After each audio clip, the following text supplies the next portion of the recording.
Alrighty. Good evening. Welcome to another edition of The Voice of Your Soul. Tonight we're going to be playing the smooth sounds of you talking to yourself while you hope that you hear it.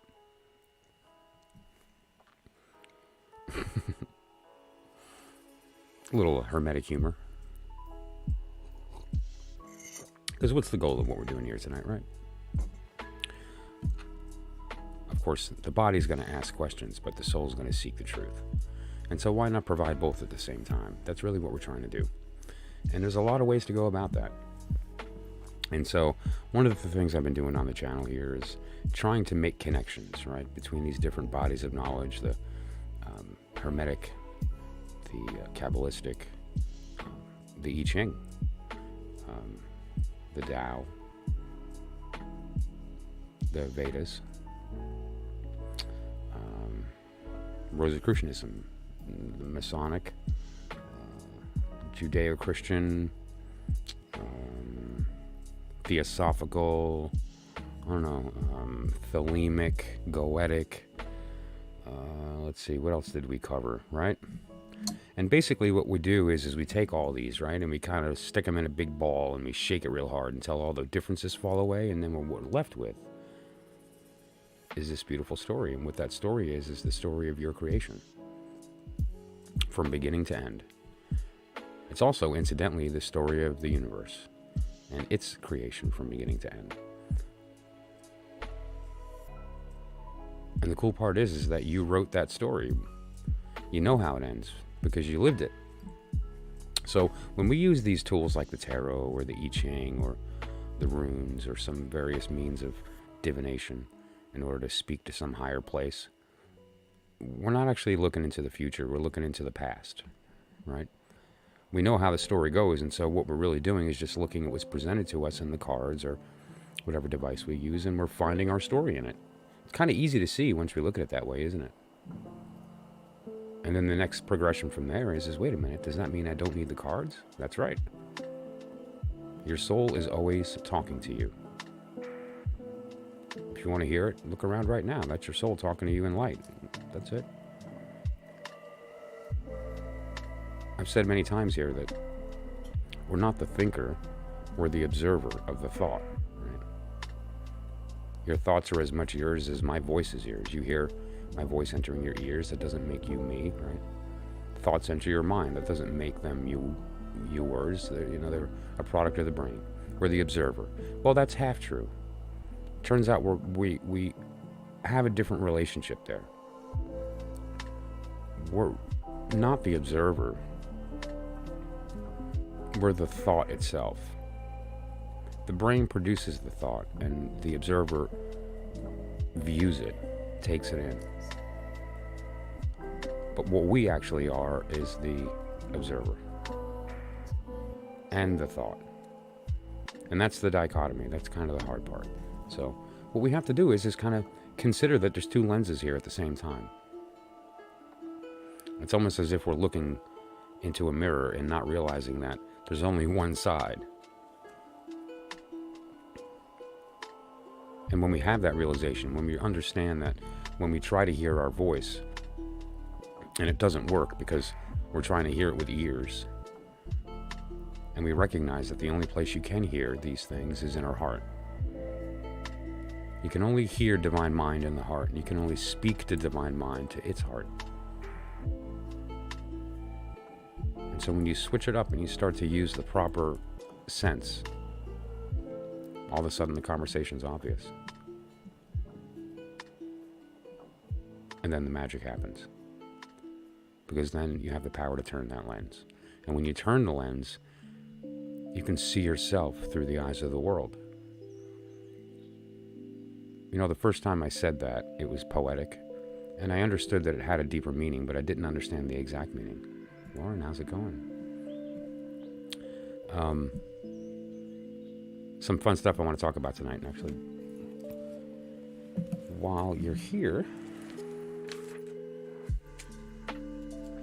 but when now you consider those words, see yourself through the eyes of the world. it actually turns out to be a beautiful little yin-yang, right? Because see yourself through the eyes of the world. The eyes of the world are this idea that when you are in the act of listening, the voice that you're hearing is yours, right? So if you're listening to the world with your eyes, you are hearing the voice, your voice, in light and in color. If you're listening with your ears, you're hearing the voice of you in sound. If you're kind of chilly and you put your hand on the heater and you feel that warmth, you think you're the observer of the warmth. You're not. You're the warmth. You're the heat. Right? And so it's a different perspective. And it's that perspective that allows you to flow, allows that conversation to flow. Because very much like a person who has performed a piece of music over and over again, that plays it sort of automatically and they're listening at the same time, that's the state we're talking about. They're in the state of talking. They're speaking through the act of their playing. But they're actively as well as in a state of listening, which is to just take the song in emotionally at the same time. We listen with our hearts, not our ears. And we speak with our mind to the heart. And when you have a connection to a piece of music, as an example, it allows you to do both. Because the performance is such that the goal is to honor it through precision and through respect. And the action, when done properly, is holy. And that's felt by the people who hear it, including yourself while you're listening, while you play. And now, while you're listening, you're not thinking about the act of playing. And while you're playing, you're not thinking about the act of listening. You're too busy. And so you're just in this constant state of doing both at the same time. And during that time, during the performance, you are yourself. You're the notes. You're not the one playing or listening. And that's the place that we're trying to be. Because when we're there, just like the hermit in the darkness, we're forced to use something other than our eyes, right? We're forced to use something other than our ears. And what we use is our heart. And when we do that, the truth is revealed. The one truth, the only truth. And suddenly answers disappear. Because what are answers but a side effect of the question? They're a necessity that's born out of the question. But when the question is no longer needed because we have the truth, answers disappear. They transform into truth. And then truth is all you have. And what is that truth?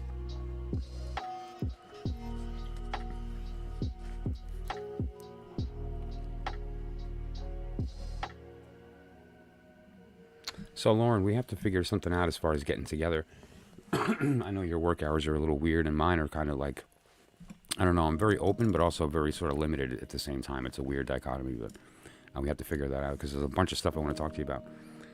And specifically, your name and doing some numerology. And, you know, I have your chart ready to go as well, and I want to review that with you and some other stuff, so we got to figure that out. And I also have another name to present tonight. Let me ask you a question, Lauren. How's my stream going? It looks like on my end I might be having some lag issues. And it looks like it might be due to the fact that Windows 11 has decided that now's the time to download an update. Which, you know, yay. But if it's getting too laggy, let me know.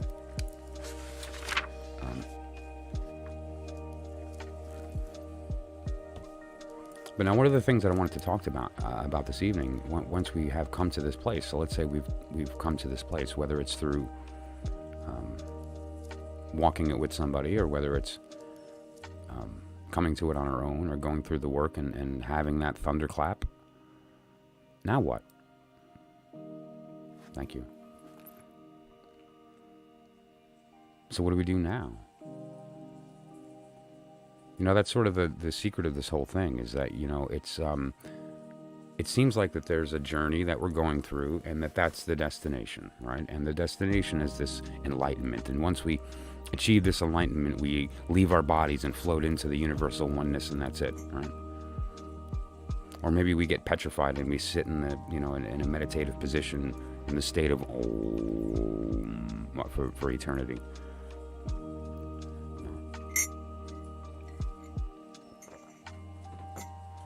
One of the most enlightened beings that I've ever met in my life was a Chihuahua. She was just pure joy. Her name was Macy. It's a matter of knowing who you are and being that. And she did both of those. And so, her moment of enlightenment, how lucky was her birth. And she spent the rest of those 9 or 10 years on the planet, 11 years, being.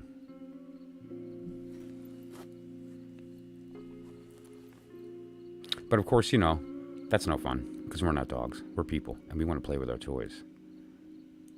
And see, we have access to all kinds of fun toys. We have the Goetia. We have Gematria. We have I Ching. We have all kinds of goodies that the Rosicrucians gave us. And Crowley, let's not even go there. Let's just say not safe for work. And that's something we'll talk about at some point, like on a member special, so to speak, for the Inner Order, as an invite-only kind of conversation. Because there's a whole new level of this understanding once you've found that truth and are now looking for maybe others that are in that same place. Conversation's a great word, and it doesn't just occur with yourself, which is the goal. But while we're here prior to the ascent, it doesn't hurt to have that conversation with others at the same time, right? But what are some other things that we can do? What are some of the other toys that we can play with? Like, for instance, with this whole Goetia thing. I mean, if we've come to this one truth, doesn't that mean, if I'm understanding correctly, that all this nonsense about angels and demons and entities is nonsense?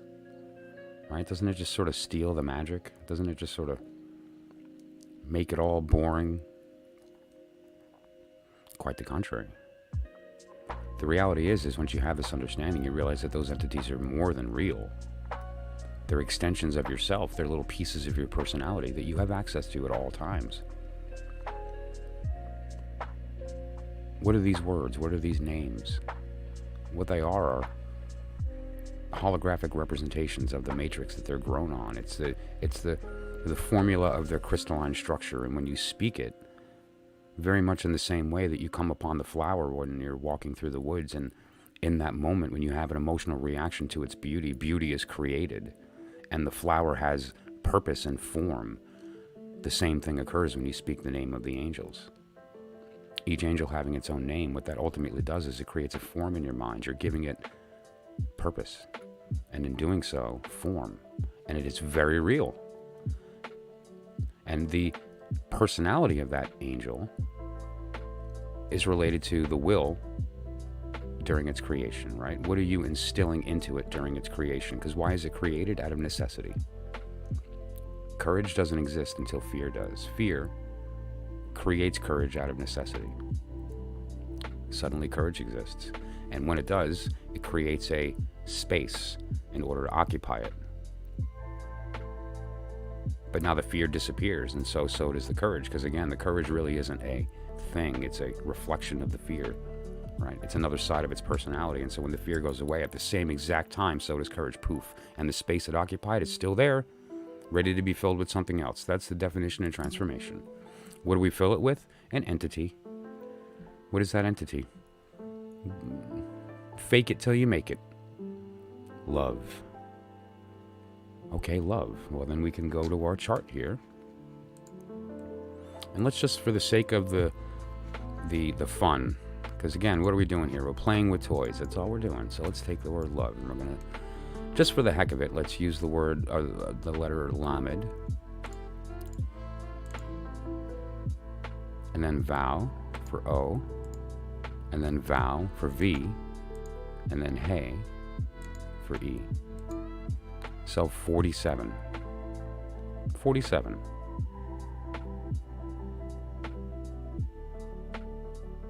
Now there's a couple of things we can do here. We can either do 4 plus 7, right? That's always a possibility.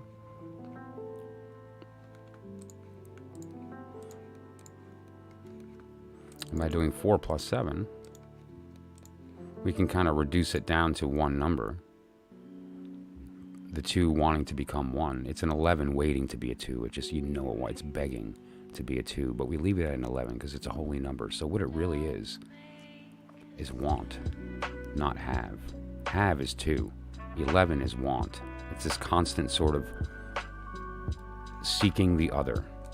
11 is the number of seeking. And it wants the other 11, which gives us the 22, right? Isn't it a beautiful little idea? Playing with toys. And so what is love?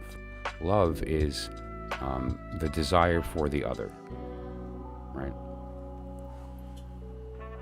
And we can take that to a whole new level with that 11, and we can find different indications of it in our lives. You start to see it, right?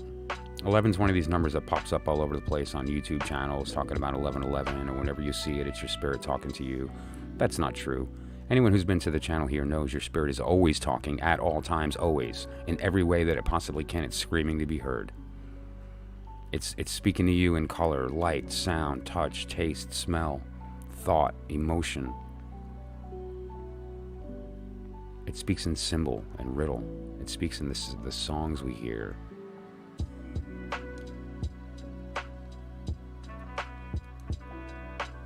So I don't think I need, a number on a clock to remind me of that. It does help, and those little reminders are helpful. Don't get me wrong. I look at the 111, I look at the 1111, and there's something to it if you have the eyes to see. But remember what it's doing. It's just pointing to the one truth. That 1111 is you speaking to yourself. That 1111 is you speaking.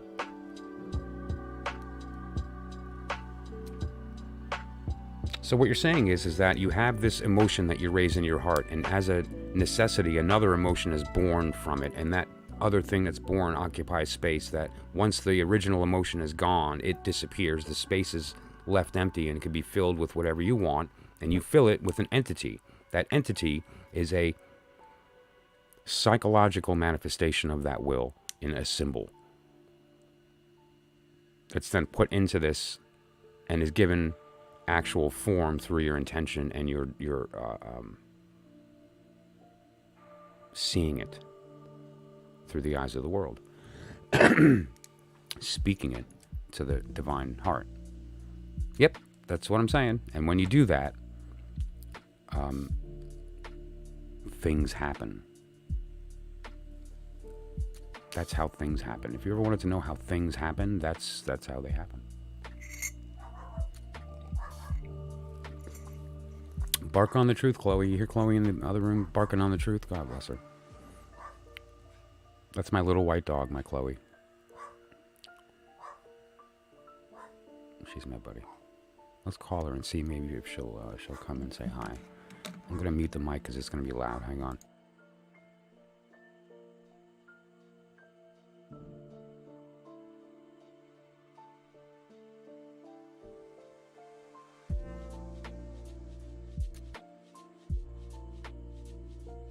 No, but you know who did come? Melanie came. What are you doing, little baby? Say hello.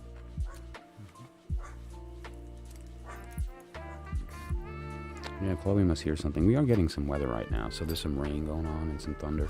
It's distant thunder, but she can hear it. And so, when you've gone through this process and you recognize now that we have the capacity to fill that, it begs the question of what to fill it with. And so we have tools to make that decision, right?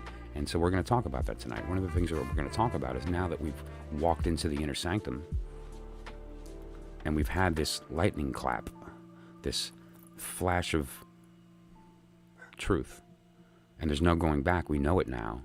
What do we do? What are some of the things that we now have access to, now that we know this truth? And so that's going to be a fun conversation.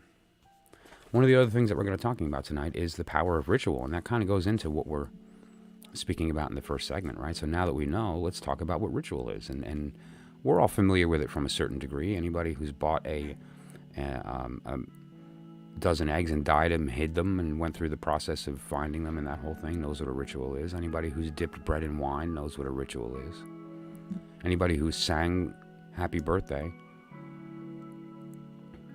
knows very well what it is to have a group magical working. And so, the idea is, what is the goal? Because what we're doing is we're reenacting a holy event using characters, using story, using our own mythology. Sometimes we use the mythology that's been set forth by the past, and sometimes we create our own. Whether it's a story that we tell ourselves or a story that just rings and we kind of channel. The idea of allowing that reenactment to take place in our minds and our hearts is one thing, but when we apply it in the real world, which certainly I've done on the channel here before, when discussing this idea of the march, right? This is being the story of your creation, the trials that you go through, the advisors that are there to instill in you the wisdom that carries you to that next level to give birth to the next will, right? That mythological representation of this holy event of your creation and destruction from beginning to end, moving into your next incarnation, is also a holographic representation of the creation and destruction of the universe, at least this one. And so that idea of having a pictorial representation of a story gives us direct access to a place that we can't normally see, because we normally use words, but now we're using ideas, archetypes. And it's in those archetypes is that power to kind of access these complicated things with simple ideas, right? You can't explore big ideas with big words. You need little words to do that. You need big words to explain little things. Just ask a particle physicist, and they'll tell you. They'll be happy to tell you. I'm trying a new setup here. I have a little table here that I'm for my mouse, and so I get it off of the space because it's limited up here anyway. So I thought, why not just move it off? We'll see if it works. So far, it's kind of gotten in the way a few times, so we'll see. We'll give it a shot. What else do you want to talk about tonight? Okay, yeah, so calling angelic beings. We're going to do that tonight, by the way. We'll call an angelic being. Why not? Superhero dreamer. Wow. I like that. Are you dreaming of being a superhero, or are you the superhero dreaming of being normal? Because spoiler, you're both.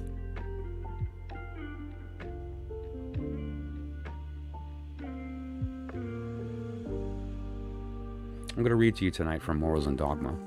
Morals and Dogma is a book written by Albert Pike, who is a Grandmaster Freemason, and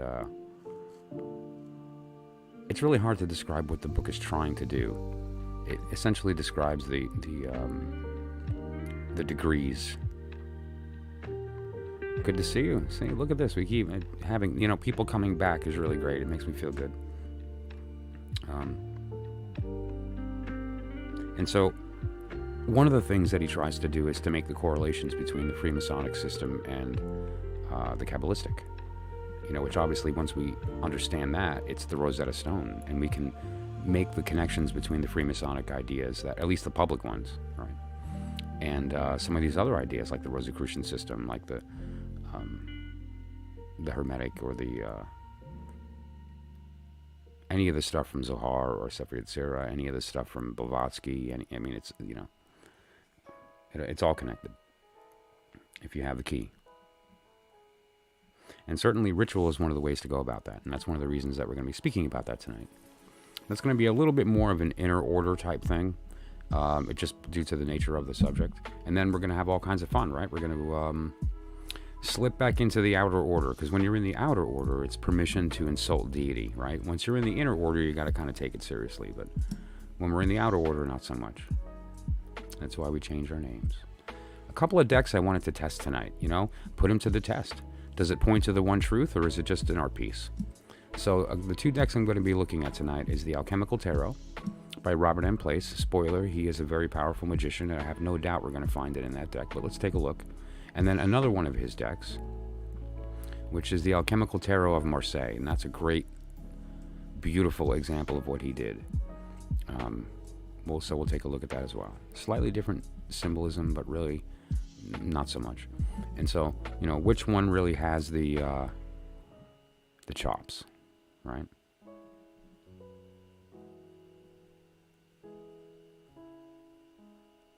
Okay, let's just review what the wisdom is here.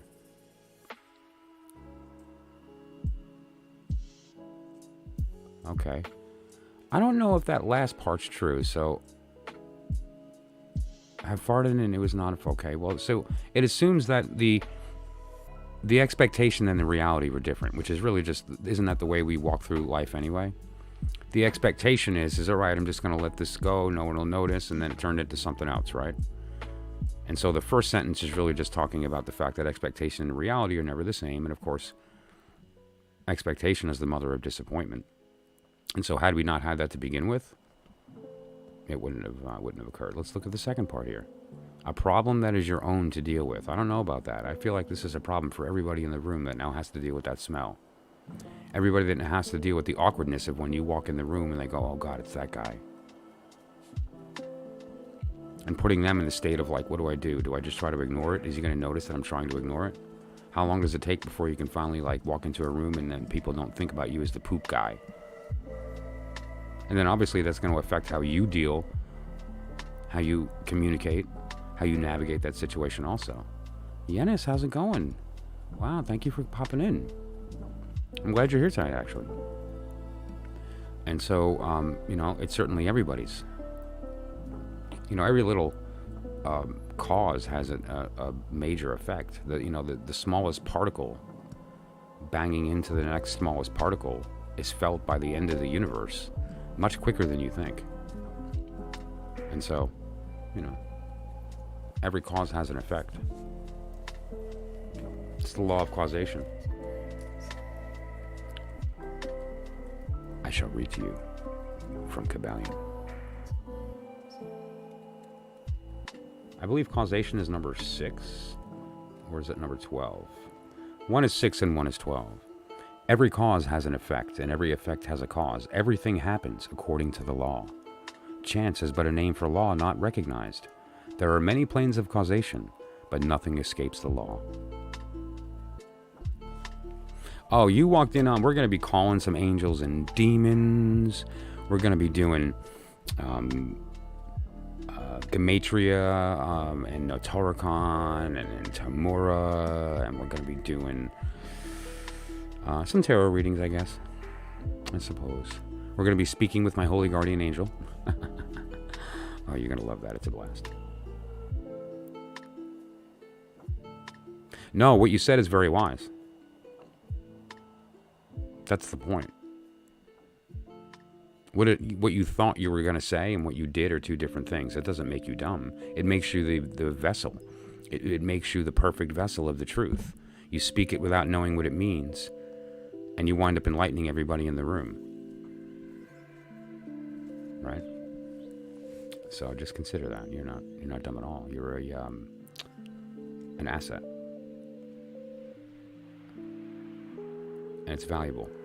So I have all these books out. What books do I have out here? I have the Book of Changes and the Unchanging Truth. This is the I Ching. This is a great translation of the I Ching, by the way. I'm just going to read a small little passage from it. Oh, look at that. I opened to 111. We were just talking about that. But what I wanted to do is to go to page 66. Yes. I'm just going to read a simple passage and then move on. I'm not going to explain it. I'm not going to comment. I'm just going to read the passage. This is for people who have been in my channel here and might understand what we're talking about. Okay, you tell me.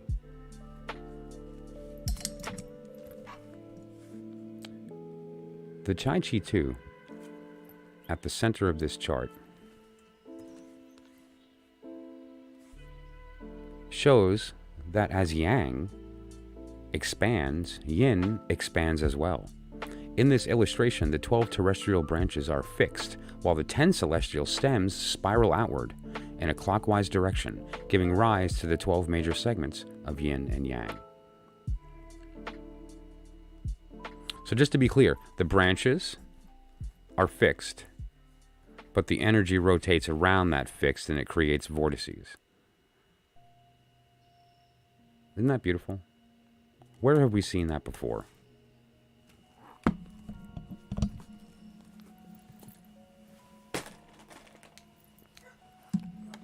Okay, so you guys get the idea, right?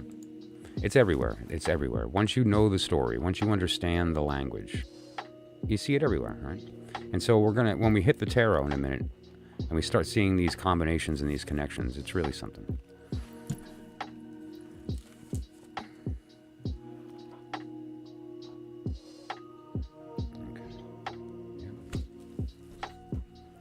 And so you'll see this is a few of the books that we're going to be looking at later on. This is the 3 magical books of Solomon.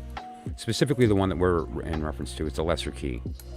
The greater key is a different thing that you can like get into on your own, right? And that's one of the things that we're going to look at later. The lesser gets into the actual working itself. Right? Like the pentacles, how to use them, the circle, the mirror, and these type of things, right? And so the actual working itself. And then there's another book that I brought here to take a look at. Okay, book 2. Is the Goetia. Now, why Goetia? Because this allows us to understand who it is that we're going to be speaking to. And so that we have an idea of what to expect.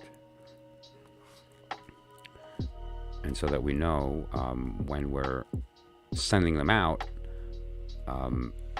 that we're choosing the correct one and that we're in the correct time for that individual entity. And for those who are walking into this after the fact, you probably think that we're crazy and like, oh my God, this guy's gonna be like calling demons on the internet. Well, go back to the beginning of the stream and you'll see that there's nothing to worry about. And then of course the Picatrix.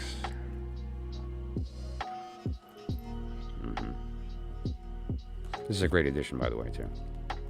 John Michael Greer, Christopher Warnock. Great book. Give this a read. Anybody who's interested in this art and science, you need this book. Because it really gets to the heart of what we're talking about. And it begins with a really, really good intro that really gets to the heart of how this all came about. It sets forth some assumptions that you're going to need moving forward in this work with respect to Necronomicon, Picatrix, and these type things. And so that you're not going into this taking it all too seriously, but understanding that it does have value. Okay? And but if you go in blind, you're going to be misusing it, not understanding it, and there's risks of kind of giving in that you don't want to do. Right? And so we're going to talk about the responsible way to go about this process, and so that you ultimately understand what you're actually doing. What's wrong with demons? The fact that they don't exist. There's nothing wrong with demons. They're not real. Again, go back to the beginning of the stream and you'll see what I talk about as far as entities, because they are real, but they're not what you think. And how to call them and where to put them and where they reside and all that stuff is, again, I revealed it openly, the truth told openly, and in the beginning here. I think there was 1 or 2 people that heard it. Those who needed to did, so that's the point. But we're going to be going to these, and we're going to be doing all kind of spooky stuff, because why not? Spooky's fun. Right? If we're in the outer order, let's play with our toys. I did some Gematria today for a client, and it was insane. When you start looking at at names, we'll do one here as an example. The only thing that we didn't wind up doing is Notarikon, but I did a bunch of Gematria and I did a bunch of Temurah, and it was some pretty amazing stuff. Are we speaking with spirits or souls or entities? Entity.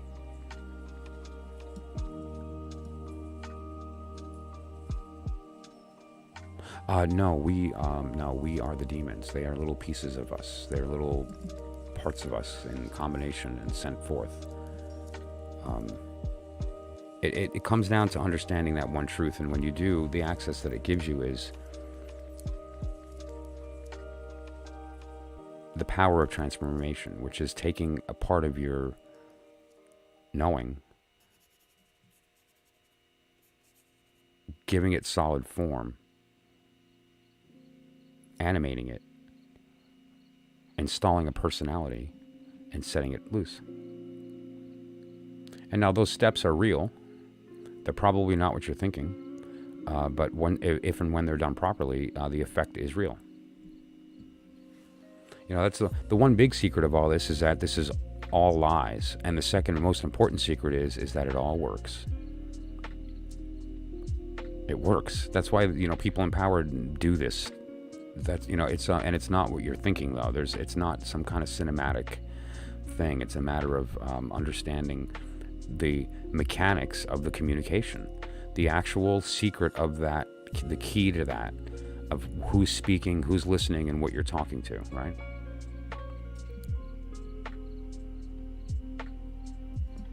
We all do. That's my intent, actually. My intent, my magical name is, how do I speak it in English? A fountain of knowing, but in the form of a fire hose. And so if you can imagine that idea in a sentence, wrapped up into a word, into a symbol, that's my intent.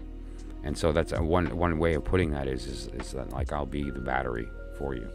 Oh, is your charge low? Just plug in and you can take as much as you need. Right? That's water.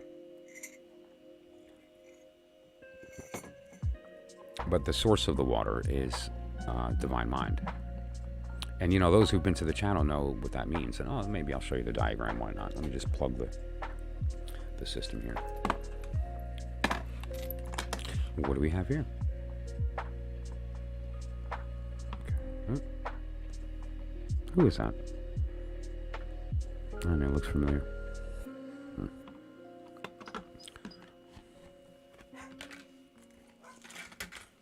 So what we're talking about here is the idea of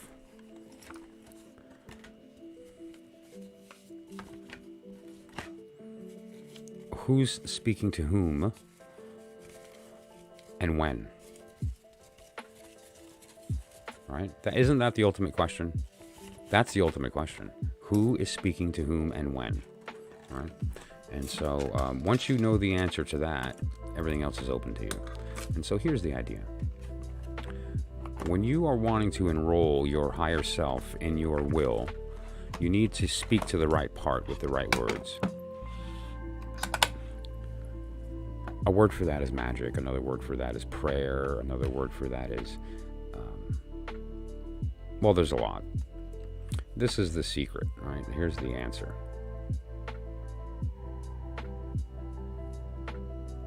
If that's the first time I've made you laugh, then I'm failing. Divine mind into heart. Mind into mind doesn't work. It's like the tip of two swords banging together and nothing happens. When you're speaking, speak to the heart, don't speak to the mind. That goes for people too. When you're trying to enroll another person in your will, when you're trying to convince somebody of something, when you're trying to communicate an idea, don't speak to their head. All that does is put them in a state of processing. They're either going to agree or disagree, argue. The reality is that you speak to the heart. You're bypassing the ego. You're bypassing the part of the brain that just wants to process rather than consume. Taking it emotionally first, process it mentally later. And you want that out of the people you're trying to communicate with. And so how can you ensure that? Well, speak to their heart. And they don't have a choice. And when you're trying to enroll the universe in your will, to bring forth your will manifest into the world, you do that by speaking to the heart of your higher self, using your mind. You speak with a clean mind to the heart of the world, and you will manifest it physically through this connection, because it's automatic. You just have to know the code, right? You just have to understand the language that it speaks in. And when you do, it's open. I discovered something today as well while doing the Gematria for one of my clients, which I'm going to share. A number. And that number is it's a beautiful little truth about the Hebrew language, at least. The word for heart and the word for mind are the same word. They have the same numerical value. Heart and mind are the same word. I mean, does that pretty much sum it up, right?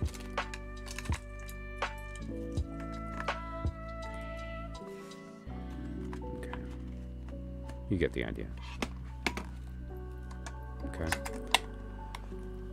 You know, and that same truth is everywhere. That same truth is so obvious, you know. It's one of these things that once you know it, you can't not see it all over the place. It's sort of like, okay, enough already. I see it everywhere, you know? And it's quite beautiful. Because once you realize that, then the next piece of that is the final step, which is to realize that you're the thing that you're seeing.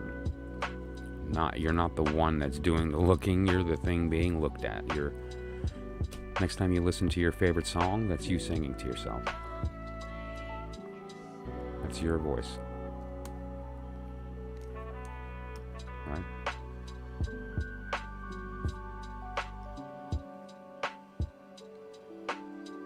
Roman alphabet? Not sure what you mean. Well, we'll look up Blake. Let's take a look at what the word Blake means. Or we could look Pianist.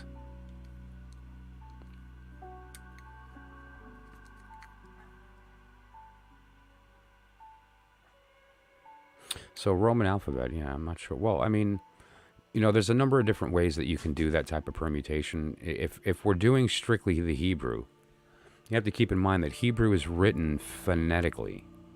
All right, and so that's why there's no specific vowels. All of them are consonants. However, they're also spoken as vowels under the right circumstances. So essentially what you do when you're taking an English spoken word is you spell it phonetically in the Hebrew. Now, of course, it would be more pure to use the Hebrew, right? And so if you do have access to a Hebrew-speaking individual or to a Hebrew dictionary, there's a couple of good ones. I used to have a really good one that I think Merriam-Webster put out, or someone similar to that, right? It was a very good, I loved it actually, that can be useful for looking up those words as well. So there are some resources. Cautious when using online resources. Make sure it's a good, reliable source for the Hebrew. And it's not just like a lined up database that doesn't take into account final letters and some other things that are relevant to that. So, but that said, you know, very oftentimes we use the Pythagorean system as opposed to the Hebrew for like the party trick, and we use the Hebrew system for the real stuff, right? But I always just default to the Hebrew, and I spell it phonetically. So, for instance, if I were going to do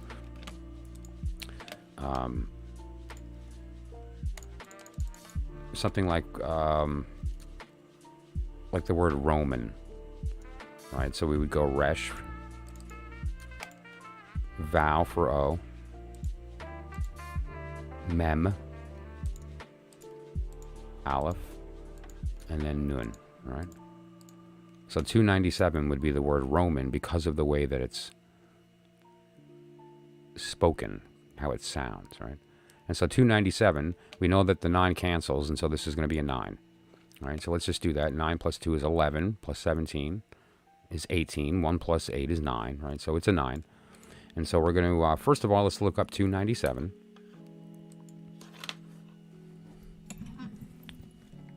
Thank you, Aleister Crowley, for doing the work for us. Right. And so 297. Okay, 296. 297. Thesaurus. A name of God.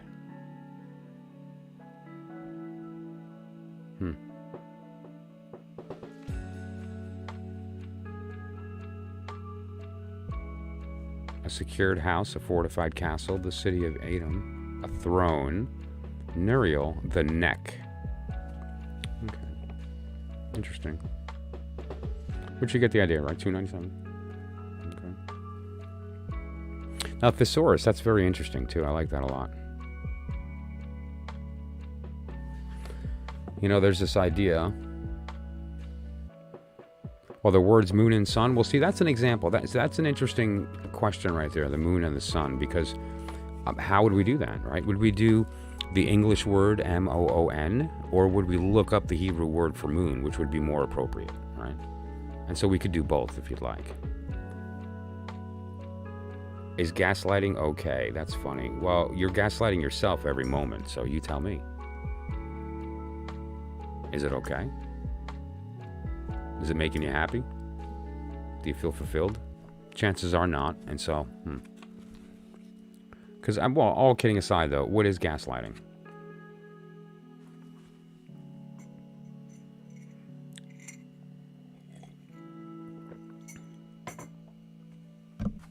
Exactly. I feel the same thing. You got to do the Hebrew, you know.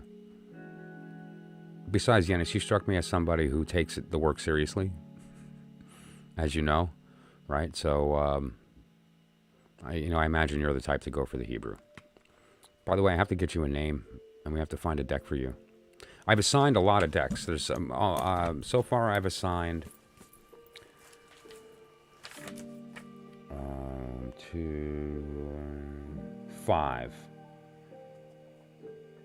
5, and there's a couple of people I have to assign them to. You're one of them. That's why I'm glad you're here tonight. I also have to find you a name, though. I have one name to assign this evening. Is it just the one? If they're here, I don't know. It depends if they come.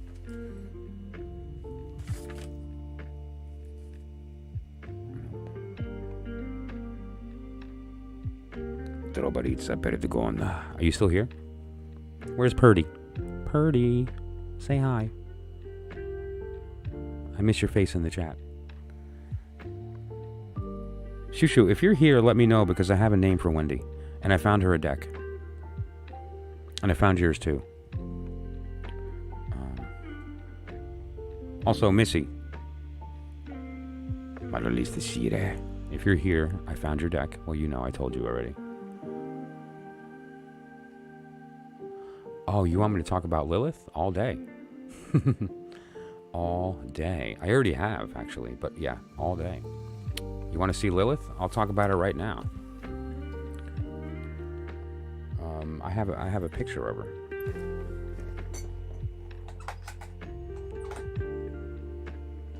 Yeah, it's in there. Okay, of course it is. But all kidding aside, it's a dot on a piece of paper. Don't worry, I'm not showing you the actual birth picture of Lilith. That's silly. She was never born. But I am going to show you what she looks like. I've mentioned many times on the channel here, I've said the words, God is a woman, right? And like, what does that mean? God is a woman. If you understand and respect the idea that order matters, the divine order, the vortex, the algorithm, the key, these things I've been talking about here. Don't worry, I'm not going to get full on into Lilith, but I'm going to whet the palate.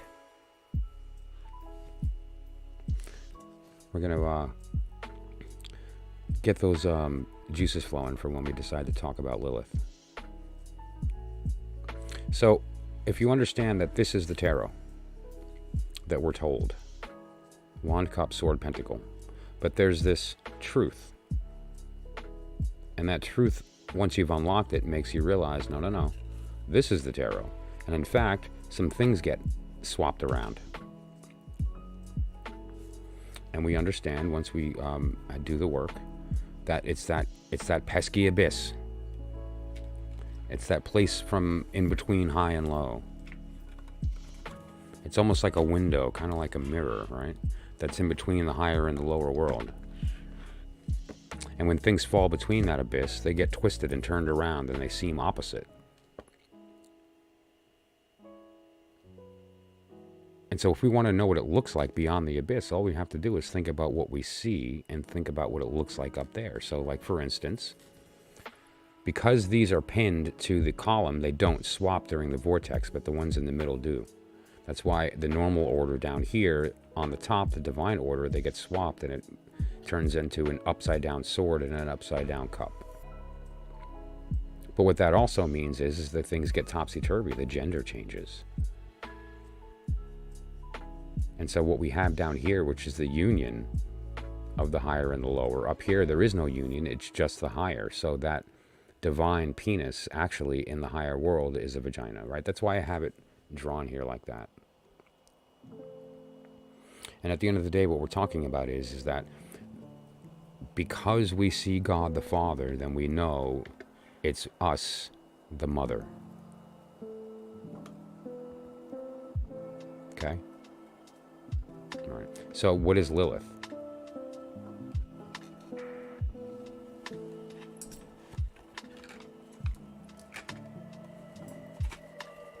And now we're going to have that conversation, right? And I'll be happy to do that. I appreciate the feedback and wanting to talk about that. Because, you know, if you're talking about Kabbalah and you're going to have the conversation for real, then we have to talk about the dark side. Because if we're going to be honest about who we are, we're not all light, are we? Right?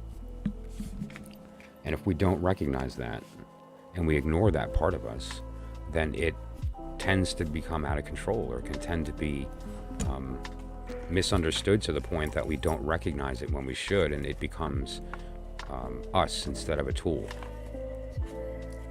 It transfers and transforms and changes into fear. It changes into all these things that is not really a good thing, right? And so we need to be able to integrate it. And so, well, that's true. The moment it's born, the space that it occupies is born at the same time. They're the same thing. When one disappears, the necessity is gone, and so, right? Ladies and gentlemen, boys and girls, the dude has arrived. White Russian? So we'll have a conversation about Lilith.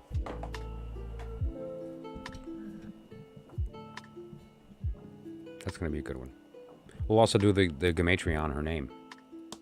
Yeah, Lilith is a lot more prominent in the Hebrew mythology than anywhere else, really.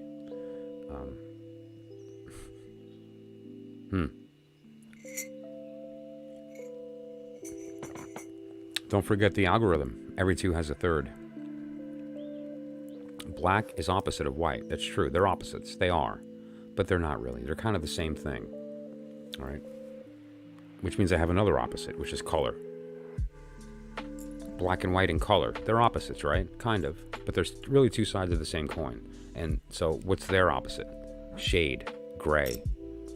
Took 2 steps to get to gray. Right? So that algorithm can be applied to anything.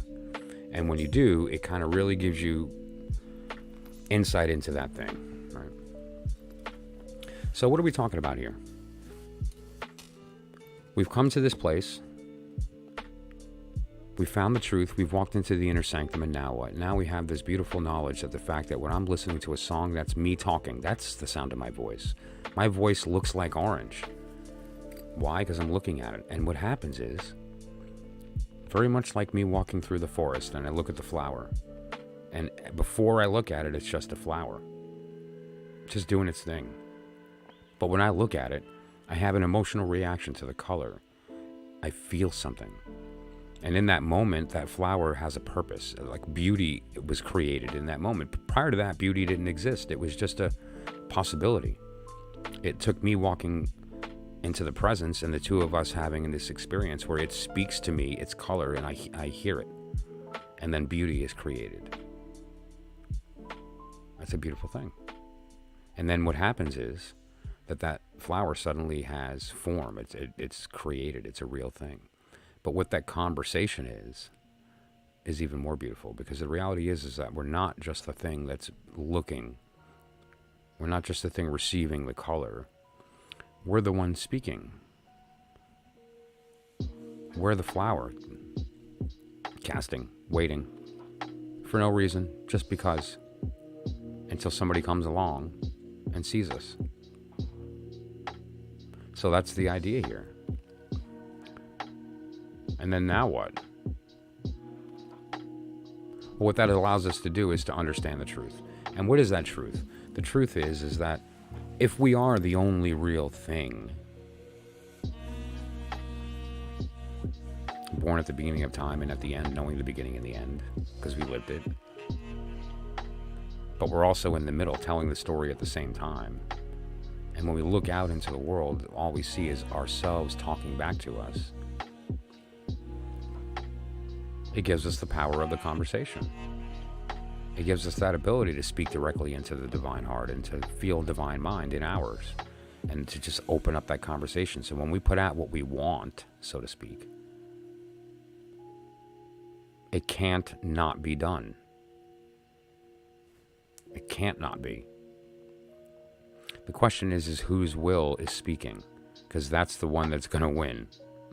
And so if your body is just telling the world what it wants, that doesn't work. That's your body speaking to the mind. It doesn't work that way. You have to speak a clean mind to the divine heart. And it does work. That's the power of the magic. And so now how do we do that? Well, I talked about the mechanics earlier in the stream here. Very much like was just mentioned in the chat. An emotion is created. And in that moment, the space that's required to occupy it is also created. I see an object of my desire. Desire turns into want. Want is an emotion. Boom. Space is created to contain the want. I go through the steps of putting out my will that want be a have. That want have conversation, those are two opposites, but they're not two sides of the same coin. What is the opposite of wanting and having?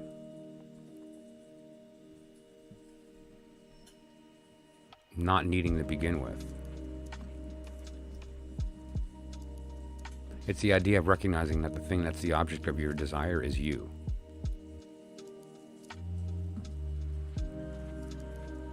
But what happens here is that space that's created to contain that want, once you obtain, the want is no longer necessary and disappears, but the space that's been created is still there and can be transformed, filled with something else. It becomes a new vessel for a new will. What do we fill that will with? What is that vessel filled with now? You know what you would fill it with? Angels. Demons. Entities. We fill it with intelligence. What is intelligence? Intelligence is a little piece of our will, complex enough to have its own qualities.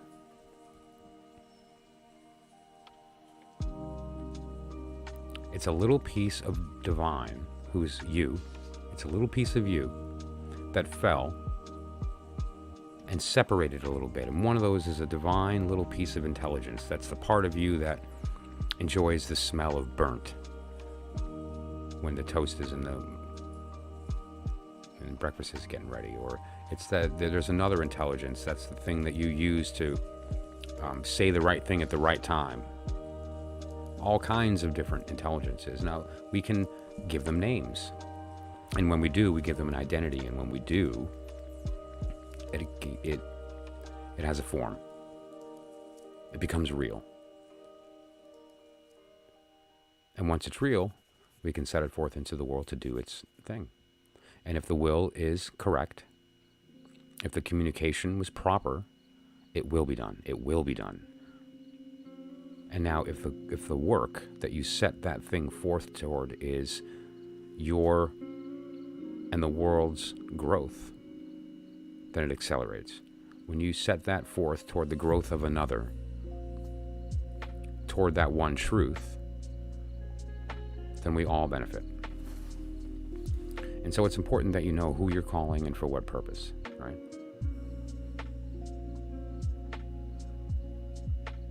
Imagine the kinds of people that are appropriate for certain types of work and some of those that aren't, right? Think about an offensive linebacker, right? That's a very big, powerful person, but you don't really want them racing against somebody who's a runner. No matter how big and powerful they are, they're going to lose that race every time.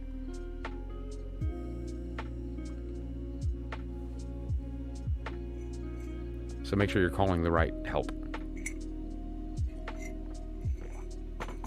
And of course, make sure that you're protected.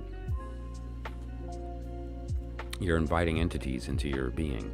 And what does that mean? It means that we're looking at a little piece of our psychology, a little piece of our higher self. And we're giving it attention and asking it to come to the front and to be a part of our personality, to be a part of our interface, to be a part of our language and how we interface with the world. And the purpose of that is that as we move through the day, we're going to see the world through the lens of this intelligence that's going to change our behavior, the way we see things, the way we interact with people. Because, of course, remember, we're all liars. We're making up our personality as we go. We're making up a character of who we are to the world all the time.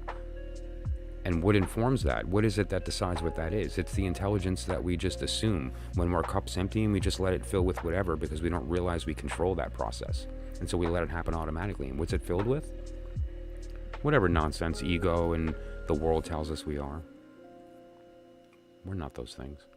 We are what we decide to be in the moment. And if we decide that we're going to fill that cup with specific entities toward a specific goal, it all happens. It's actually real. You know, if you don't believe me, ask my ex-roommate. I did some things, and let's just say I was actually surprised how effective it was. So, where to begin?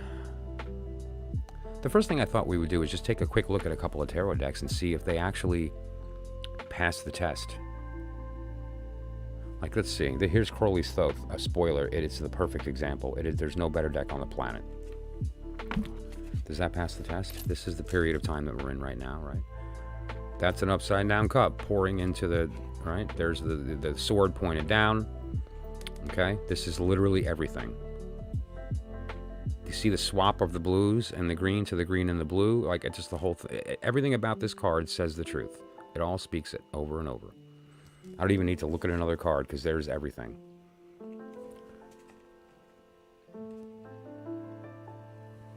Right? So the couple of decks that I chose to look at are going to be the Alchemical Tarot of Marseille, Robert M. Place. And this is the Alchemical Magnum Opus? Let me see what he named it. I want to get it right. The Tarot of Alchemical Magnum Opus, which is also by Robert M. Place. So we're going to look at those two. Do they pass the test? Do they point to the one truth? I guess we'll find out. And then we're calling demons. Oh, yeah. And if you'd like, we can have a conversation with my personal holy guardian angel. I know a lot of people have been having trouble attaining conversation, well, knowledge and conversation of their holy guardian angel. And, you know, I'm here to tell you I've walked the desert sands. I have faced the Coronzon. I have achieved conversation. And I said, hey, listen, some people are having trouble. Why don't you pop on the stream and talk to everybody? And he said, yeah. So if you want, we can speak to my holy guardian angel too. And maybe when we're doing tarot readings, I'll do a reading and we'll have him do a reading and we'll see whose is better. Everyone seems to think that I'm better, but I don't know. I like him. We'll see. Let's see if he wants to talk. Are you there? Ardo, do you want to talk? Hear me. I am you. Okay, well, I guess he's here and he's willing to talk. So if you guys want to talk to my holy guardian angel, let me know. In the meantime, I just need a minute to heat up my coffee. I'll be back in like 2 or 3 minutes, and then we're going to look at these decks, see if they pass the test, do a couple quick readings, and then we're going to call some angels and demons. Let's do this thing. See you in a minute.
Alrighty. I really, really, really love a dark coffee. There's something about it.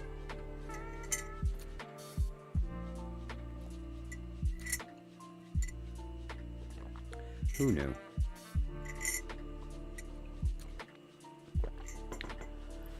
The hunters knew, that's how. They watched the animals, and when the animals ate that particular berry, they would act funny. And they thought, maybe there's something to that. And so what did they do? They crushed it, they ate it, they put it in their food, they tried everything. And then one shaman said, I don't know, let's boil it. And they made this sludge. It was a magical elixir that they would drink before they went hunting, and their vision would improve, and they would get this energy and this sight. And it was a magical elixir, and that's where coffee came from. True story. Another interesting story. Beer is older than wine by a lot. So, I prefer wine. That said, although I really like a good beer at the right time, we have a couple decks here, and we're going to put them to the test, and we're going to see do they speak to the one truth, right? Is it worth it, or is it an art piece? So the two that we're going to look at today are the Tarot of the Alchemical Tarot of Marseille by Robert M. Place. Certainly a beautiful presentation. The cards are gorgeous. The art is really, really nice. But something tells me he's on to something. Let's see. Okay.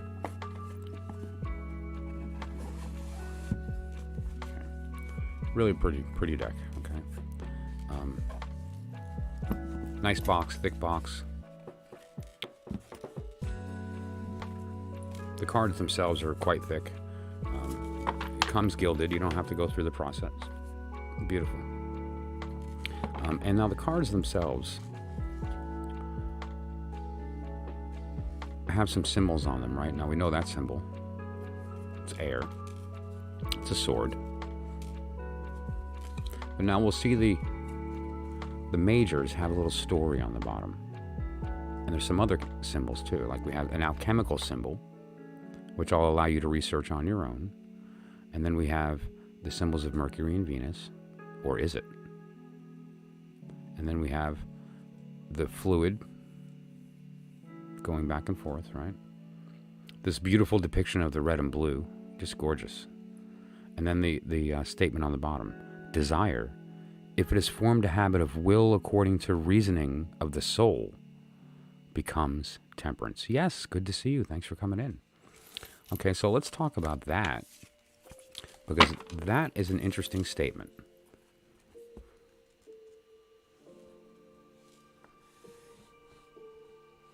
Desire, if it has formed the habit of will according to reasoning of the soul, becomes temperance. Let's just review that statement. According to the story that we now know we have the key to. The key to every story.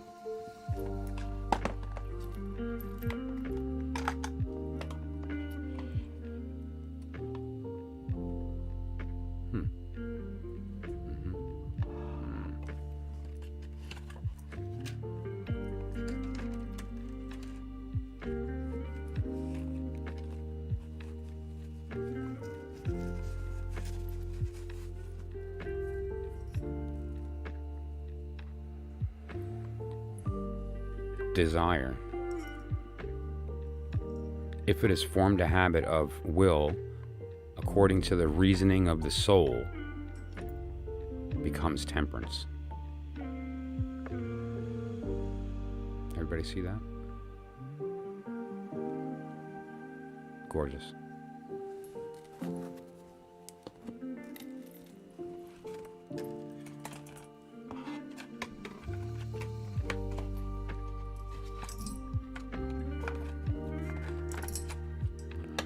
That there.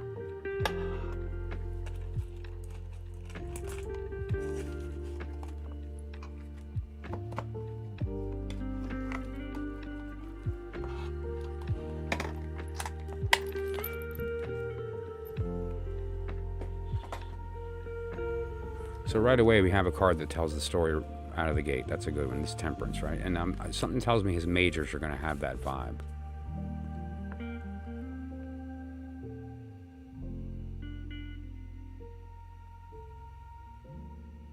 Interesting, the wolves. I love what he did with his, like, because these are suited, but there's a little image, right? And he tried to be just enough. Now that's interesting, those two dots and where they're referencing as far as listening and speaking. You know, as far as this idea of the blockage here, but the idea here, sort of the idea of rejection, and to a degree. All right. Let's look at some of those majors. The sun. Let's look at the sun.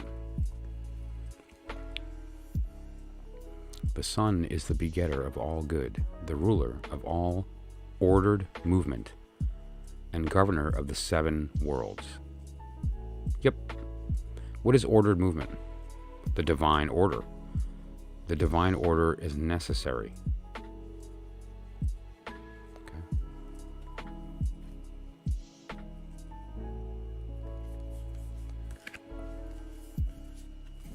Fortune. The man who has chosen the worst is under the domination of destiny.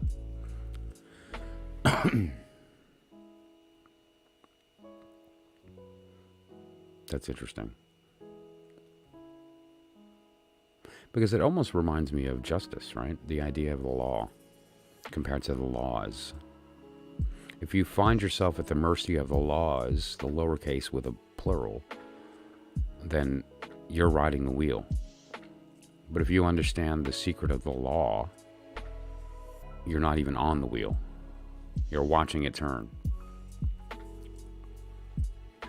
The blue and the red, the blue coming down, the red going up, with the purple in between. Love it.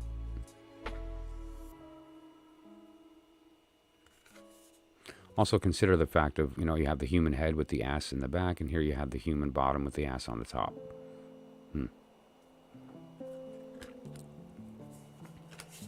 Oh, here we go.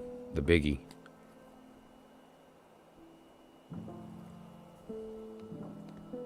Once on a time, when I had begun to think about things that are, and my thoughts had soared high aloft. Look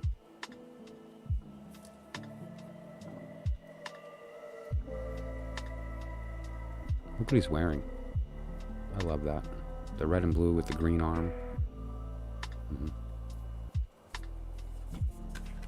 So far, I'm seeing it.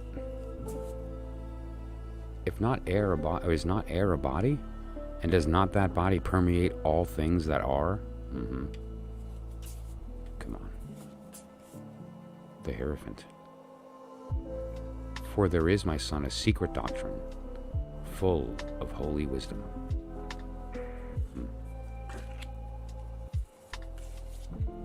strength. Anger, if it has formed a habit of will in accordance or accord to the thoughts of the soul, becomes courage. Oh, love that. Wow. How many times have I said that? Anger, if it has formed a habit of will in accord to the thoughts of the soul, becomes courage. That's right. Good stuff. Love that. That's just great. This is my deacon. The Two of Swords. How pretty is that? Cloud 9, how's it going? Ladies and gentlemen, Mama's in the house. Thank you for coming in. I was wondering when I'd see you tonight. Love that.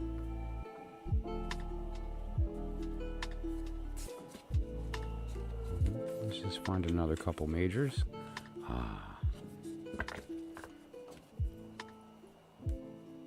The Empress. Who is it that has fixed the earth firm in its seat? Oh, I love that.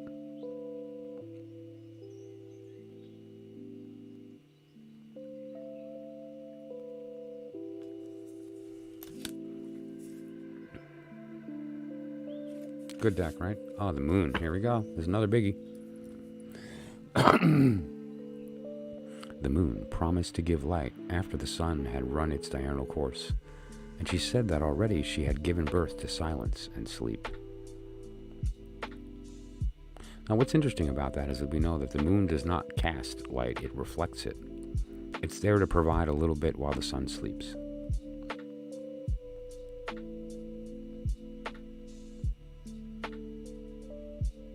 Interesting that this is sort of like square. There's another alchemical symbol. Justice. When hatred and desire have agreed together and formed a habit of will that is well balanced, justice comes into being.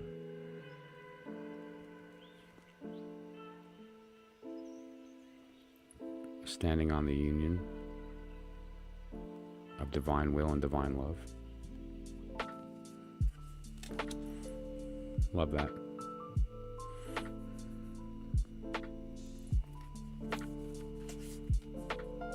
The Priestess. Who is it that has confined the sea within its bounds?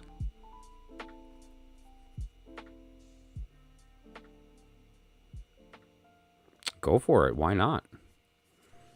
Every one of us has a tarot deck inside of us, just waiting, bursting to come out. Oh, that's very symbolic. Wow.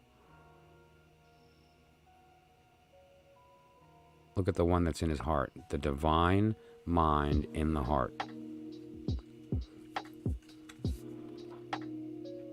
That's some serious alchemical stuff right there. There's those dots again.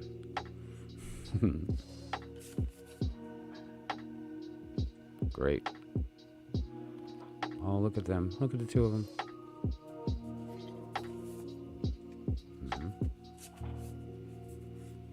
Let's grab one more major. Here's an ace.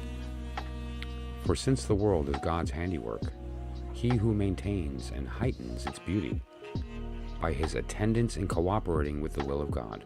Now consider what this is saying. Replace the word God with you. Since the world is your handiwork, when you maintain it and its beauty by attendance, recognize that. Look at it. Don't miss the purple. That's you speaking to yourself. You listening to your favorite band play your favorite song is you performing for yourself.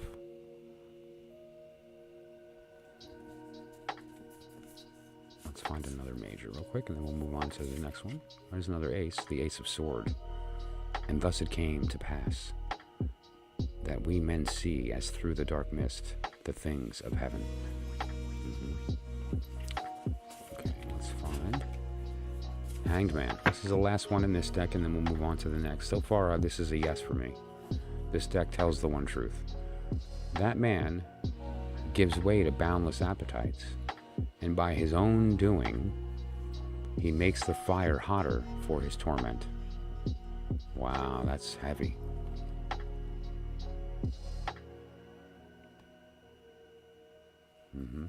I spoke about that with somebody today, and with respect to suffering and the definition of that. There's a video up on my channel called "The End of Suffering" that really speaks to how to utilize that knowledge. Okay, so my initial feeling is that this deck is absolutely major mojo. Look at the back.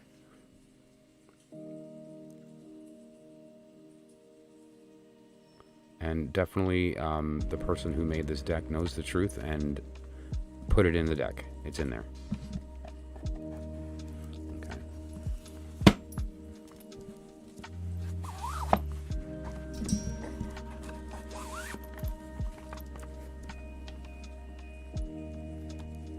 The next one is an actually very interesting deck that he put together. It's part of his series on the Alchemical Tarot, but what it is the most distilled down version I've ever seen. It's kind of like a single symbol iconic version of the Alchemical Tarot, and it's the magnum opus is the idea of the final work. This is the Fool. Eyes closed. The ears, right? The Magician. This is the alchemical process that's referred to in the card.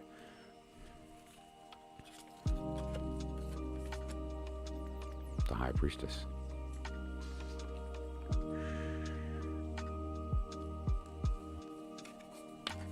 The Empress.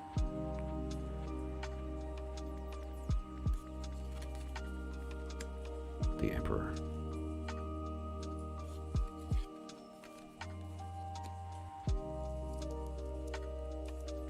The Hierophant.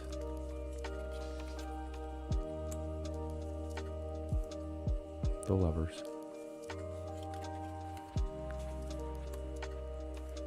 The Chariot.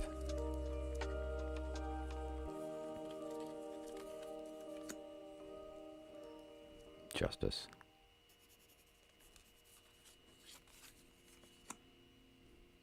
The Hermit.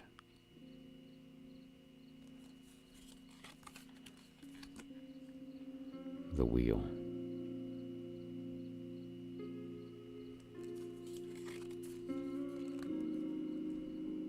Strength.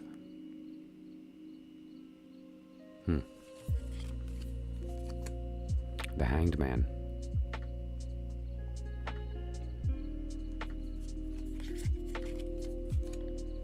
Death.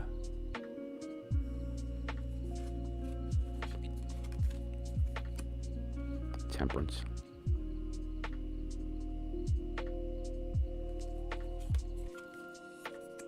The Devil.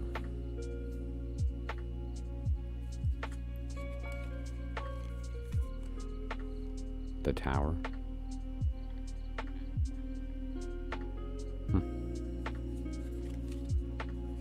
The Star.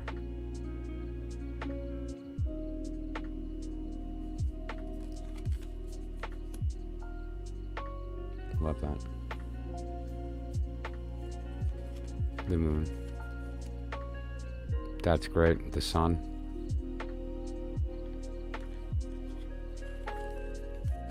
Judgment.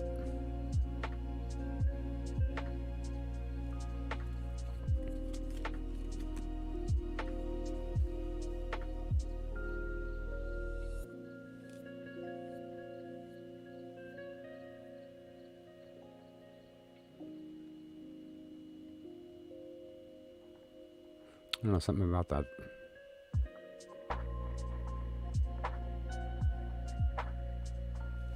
So, I don't know. What do you think? You think he's on to something here? Let's take a look at some of the suit cards. I put it in a very specific order. This isn't necessarily the order it came in.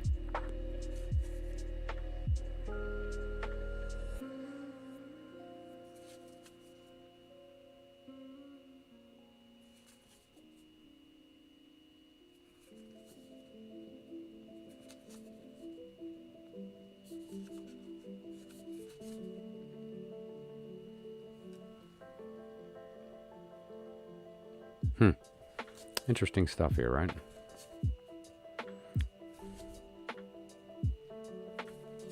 But you get the idea. A lot of these are very heavy alchemical symbols, and if you study alchemy or read any of his books, then a lot of this becomes very clear. He's very succinct, and there's a lot of his information is available online. Wow. That's like a tattoo waiting to happen.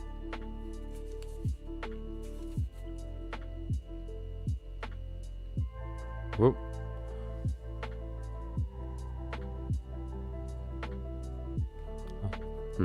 I'm gonna leave that alone.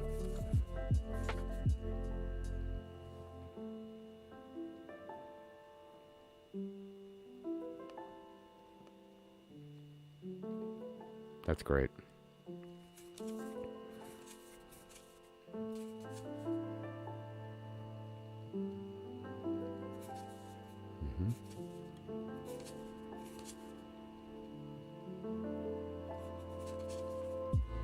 Very much, and that's what he was going for. Just enough to tell the story, so to speak, right? Just enough to tell the story, kind of thing. But to specifically geared, and this is the important thing about Robert M. Place, specifically geared toward the alchemical process. These decks do not follow the Rider-Waite Golden Dawn system of magic. This is specifically alchemical, and so. It's a more distilled version of the work. Wow, he really nailed anxiety in her face, right? The third eye being shut up by the anxiety, right? But the idea is kind of focusing on that as the mythology rather than the idea of the tarot, which is a pictorial representation of the Kabbalistic tree of life. And so you won't really see a lot of Tree of Life or Kabbalah. You're going to see alchemy. Okay. And now we've seen, if you've been to the channel here, this symbol.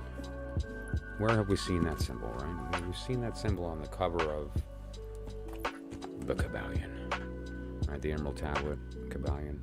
That symbol is a very important one, and it refers to the goal of the work.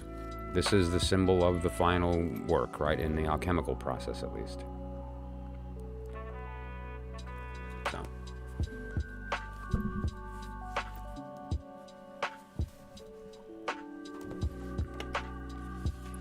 Might be a bit harder to see here, but there's definitely indications of it in these cards, if you know where to look. So this one requires, I would say, a little bit of looking to see that story, but it definitely speaks it with respect to his approach to the alchemical process. But this one takes a little bit of study, because it's so refined that if you don't have a prior knowledge, it may be hard to see the symbolism. So I'd recommend that you maybe look into his Alchemical Tarot first. Familiarize yourself with its vocabulary, and then once you have that set, you can approach something that's a whittled down version entirely, and you won't have to struggle with, what's that? Why is that lion white and now it's red? What's the deal with that one snake with the head? And so a lot of that is kind of heavier symbolism until you learn what it means and realize it's just talking about evaporation, right? The idea of going from a liquid to a gas, or the idea of going straight from a gas to a solid and back, like sublimation type of thing, or evaporation, or these types of things. And so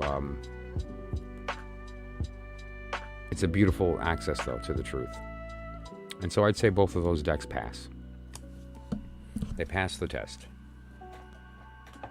And so that said, there's a few things that we're going to talk about today, right? And we're in the Inner Sanctum now, what I spoke about a little bit, and so we're going to talk about that a little further with respect to the calling of demons and angels and entities into our lives. And what that means from a practical level, like why would we want to do that? So we can brag to our friends that we call demons and people look at us funny, or is there something more to that? And so when we have an understanding of what that really means, that there's no such thing as demons, there's no such thing as angels from the respect that we've been told, that they're a much holier idea than winged, anthropomorphized objects of fear, you know, and that there's something actually very holy in it. And what it is a small piece of us. When we recognize the truth and when we look out into the world and we see ourselves in it, and we're able to turn the lens and see ourselves through the eyes of the world and see that one truth, then we realize that when we put our attention on something, we become that thing. And I mean that literally. That's not a figurative statement. I have my little statue here of a turtle. And it's coming out of my candle. Okay, it's sort of crawling up into our world, right? And so I've got a little bit of ash on it from my incense and some stuff going on, right? He participates in the conversation. And now when we put attention toward this, suddenly it has a form. And if we give it a symbol of longevity, a symbol of travel, a symbol of walking the talk, the idea of having the inner shell, but also the ability to come out and to not only explore, but explore thousands of miles and always know the way back home.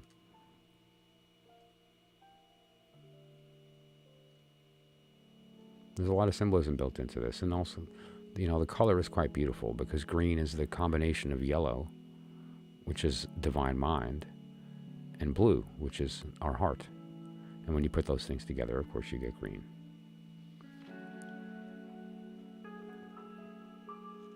Well, that's what we're trying to do, isn't it? The idea is turning the lens, recognizing the fact that when you're in a state of listening, everything you see and hear from that moment is you talking. And so that lets you look into the eyes of that other person and realize what's really happening is that this is you looking at yourself. This is you talking to yourself. At least for now, you sound like my voice. At least for now. Absolutely, yes. Why don't you put your question in the chat and we'll do that in just a moment. Sounds good. And so when you see something and you're in a state of listening, not processing it mentally at the same time, but you're just seeing it for what it is, just taking it in, just in a state of listening in your heart. And you know the one truth, that when you're in a state of listening, that you're the one talking, meaning that you're talking in the language of light to your eyes, you're talking in the language of sound to your ears, you're talking in the language of connection in your heart, because that's what I'm trying to do. My intent in speaking is to connect with you in your heart, to make you feel. And so I want you to take a look at this little guy here, and I want you to feel at the same time what I told you. I want you to feel the longevity. I want you to feel the idea of always being able to come home, even if you swam 1,000 miles. These sea turtles, they return to the exact beach that the egg that they were hatched was laid on.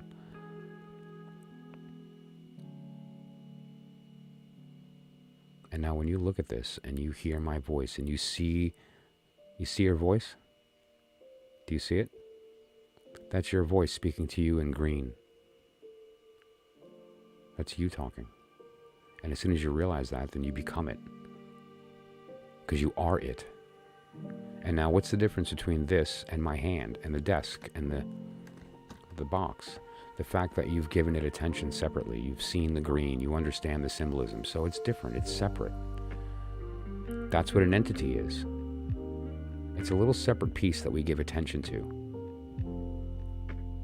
And now this is an entity. Now it actually has a form and it has a will. Its will is to remind us of the truth, to give us the magic of always being able to find our way, no matter how far we've gone.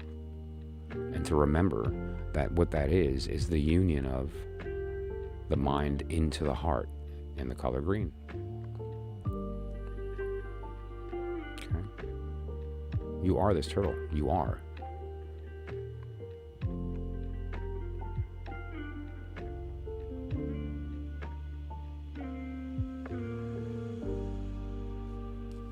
Okay.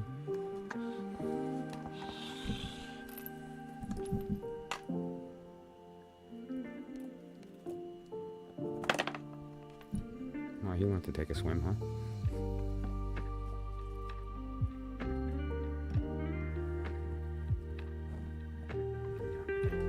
So, let's see here. Yeah, so will Alex and I reconcile tomorrow? Wow. Okay. I love yes or no's. A hard yes or no is an interesting question because, you know, the fact that you're asking a yes or no means either you're not sure if you will, because reconciliation is obviously a two-way street. And so you're unclear about his motivation. Is that the question? Will you reconcile? Depends upon you.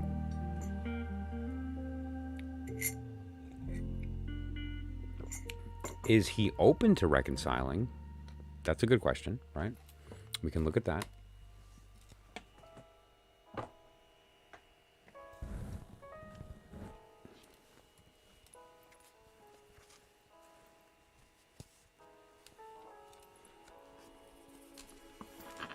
Hello, Preeti. Didi, my son's name is Garvin. He's sick since yesterday. Also showed the doctor, please, how long will he be fine? Please, okay. No problem. We'll take a look at that, sure. Yeah, very true. Sometimes that's the only way. You know, you gotta peek into the darkness to see the source of the light and make sure that it's the real kind and not a reflection of something else.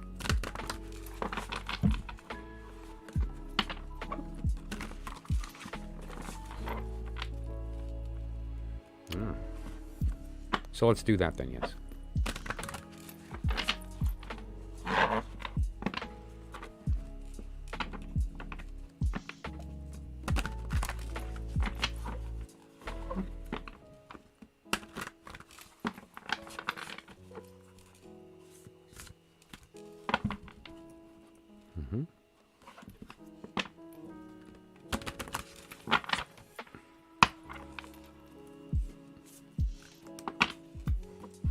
Okay.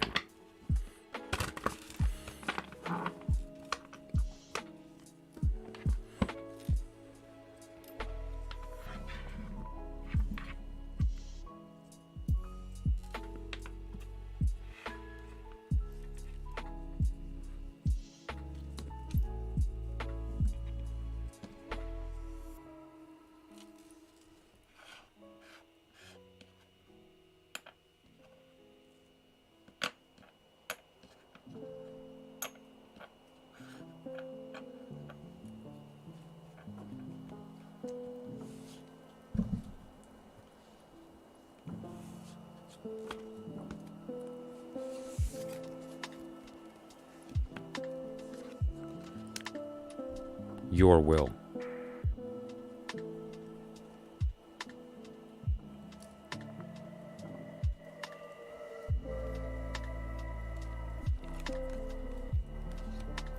Your want.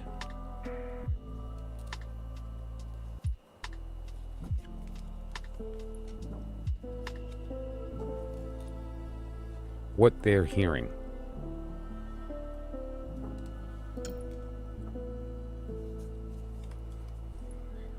What you currently have. Those are 4 majors. Everybody saw me shuffle, right? Several times. And then you saw me put down the cards in separated piles. And we got 4 majors in a row here. And let's look at the order. 12, 13, 18, 19. So there's this sort of combination. Anyway, let's start with your will. What is it you actually want? Not what you think you want. That's what your body wants. What do you want? The Chariot is I'm very familiar with this card. The Chariot is, on the surface, the idea of motion, the idea of the fact that there's the person steering and then the 2 that are in the front that help, right? And it's this sort of forward motion, but it doesn't mean any of that. It means Cancer, first of all. And it also means the dichotomy between the fact that there's the mind, which is the thing that's directing, and then the will, which are the 2 animals in the front. And if those 2 things are not in accordance, it ain't going anywhere. Notice the animals are seated. They choose to get up, the Chariot moves. They don't, it doesn't. So it's not really about the charioteer who thinks they're in control. It's about the will in the front that has to be convinced, otherwise it won't move. And how do we convince the will? Well, we make sure that it understands that we agree with it, that it's the same. And how do we communicate that? Well, he's holding the cup. It's pointed front so you can't see it, but he's holding a cup. And the idea is of allowing that cup to be filled properly so that the target of your desire is your will. But that said, what we're looking at here on the surface with respect to our relationship is the fact that you are stopped waiting to move forward, and that you need to engage these other people for that to happen. Meaning that if on your own, if nothing else changes, nothing's going to. Meaning there won't be forward motion. Okay? Right, but you aren't. You may want to, but that's the thing, is that it hasn't happened. That's probably why you're feeling anxious, is that there needs to be an enrollment of another, and that hasn't taken place. So if this is your will, this is your desire. And now your desire is change. In fact, worse than change, like more than change, complete and utter transformation. It's the idea of there being no going back to the old way. None. It's not even an option. Okay? That's the idea. That's like the level of change is pure transformation, because transformation is the assumption that it's a completely new thing. Right? It's never going to be the thing it was again. And so what you actually desire, what your desire is, which is coming from your will is being understood by your heart as the want to change so dramatically that you're new. And so whether it's that whatever state that the relationship is in, you want different, because you use the word reconcile. So consider the fact that reconciled sounds an awful lot like me to healing. And healing is trying really hard to make something that's broken what it used to be. And that doesn't work. It never does. Let me just answer this. There we go. So the idea is that there needs to be a change in thinking here. Reconciliation never works. There has to be a willingness on both parties to actually revisit the circumstance, meaning that rather than reconciling, there needs to be the idea of letting go of who you both think you both were, because neither of you are that. Right?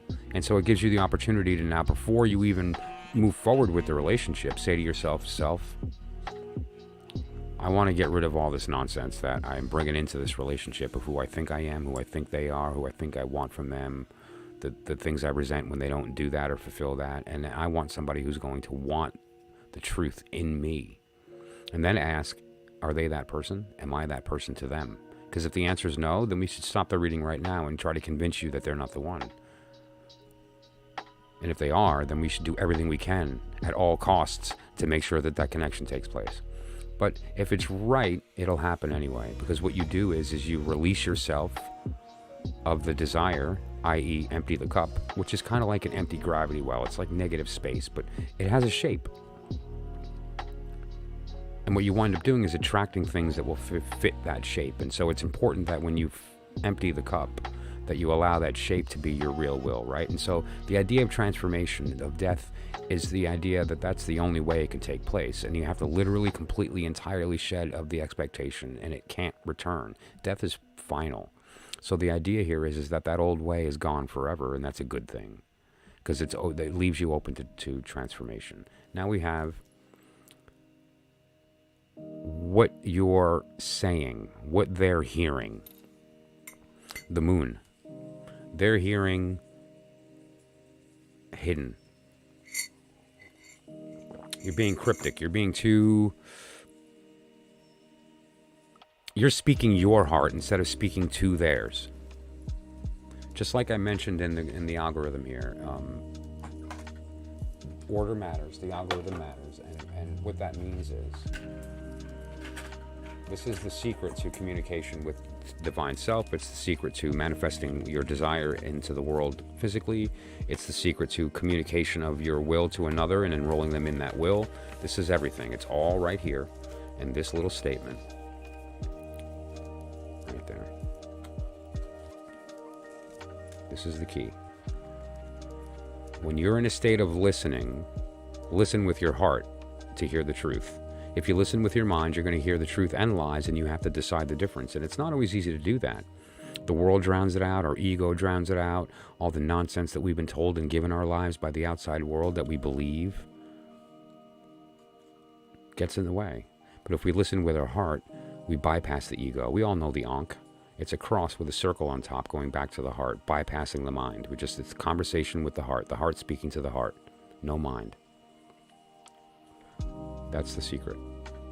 And so when you're attempting to hear, listen with your heart. When you're attempting to speak, don't speak your emotion. Speak to theirs. Speak to their heart. Don't speak your heart to their heart. That doesn't work. Speak your mind to their heart.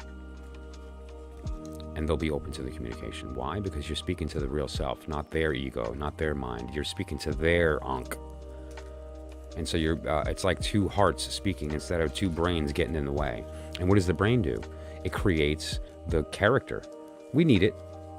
We can't interface with the world without it. We don't have a personality. We're born as a clean slate, so we need one to interface. That's fine.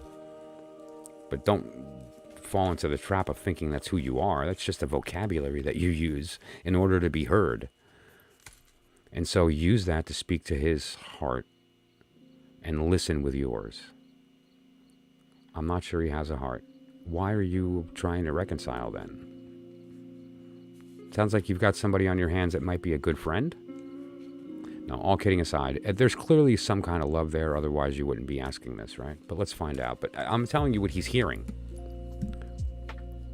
And the moon also refers to the idea of this thing that you need to go through, or him. We'll get there in a sec. Work that you need to go through, this darkness that you need to go through, this fear that you need to overcome to get to that space behind these towers. And what's behind those towers? The darkness. The dwelling place of the hermit. And what's in the darkness? Nothing. You're in there. But you don't know that because, again, our soul is always talking, but we can't hear it because it gets drowned out, right? It gets drowned out by the mind. But if we go into the darkness, we're forced to use eyes other than the ones we see with. We're forced to use ears other than the ones we hear with. And so that's when we actually find that truth. But we have to have the strength to get through the fear of this place. The moon also refers to the ebb and the flow, right? It's the idea of the tides. It's, the moon is responsible for the rise and the fall of the water on the planet, right? It's responsible for human beings being born, like the fertility clock of a woman.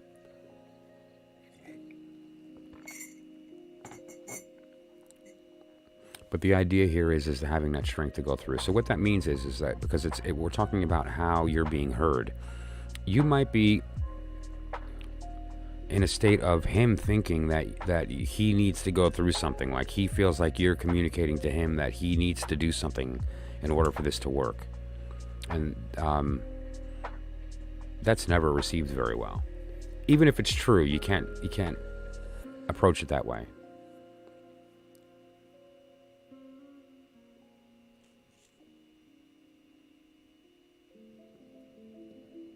And so you get the idea. When it comes to the moon, you have to understand the work of the moon, which is essentially overcoming fear. Which you can't do, but you don't want to. Well, yeah, what this looks like is this idea that he feels like he's kind of he's being told that he needs to, he needs to work on some things. And he sees you as looking at him as a person that needs to go through this process. So like, you'll be better when you make it through this kind of idea. That's unfortunate, but that's, part of that has to do with your approach to him. But now it's funny because we have Chariot that goes right into death, but then we wind up having moon right into sun. And now we're gonna flip these and look at the bottom cards in a sec. So just a quick little, but you get the idea. Because underneath there are the actions. Great, you told me a bunch of stuff. What do I do? Right. So we'll get there. But now this is the biggie, right? This is the idea of what you actually physically like have in the situation. Like this is the idea of what what actually exists. And it's the sun.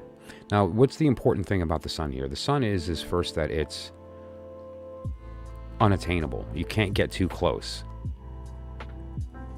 But it's the giver of life. So it refers to the fact of the all the things you think about of when you talk about the sun, the cycle, light, heat, these kind of the generative quality of the sun.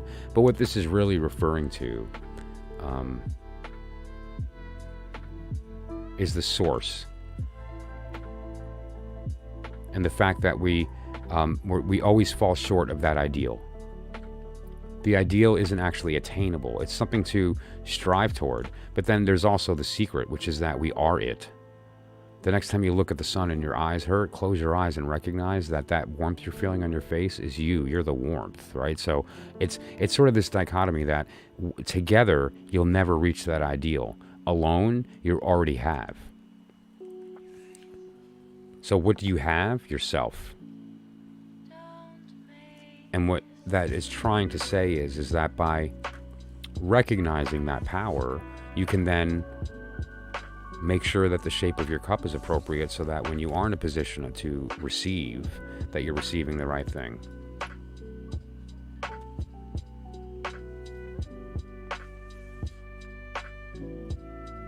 How I'm heard was this one. The last one I just did was the sun, which is what you have. Yes, what you have. Right. I don't know what the delay is on the chat, so I'm not sure.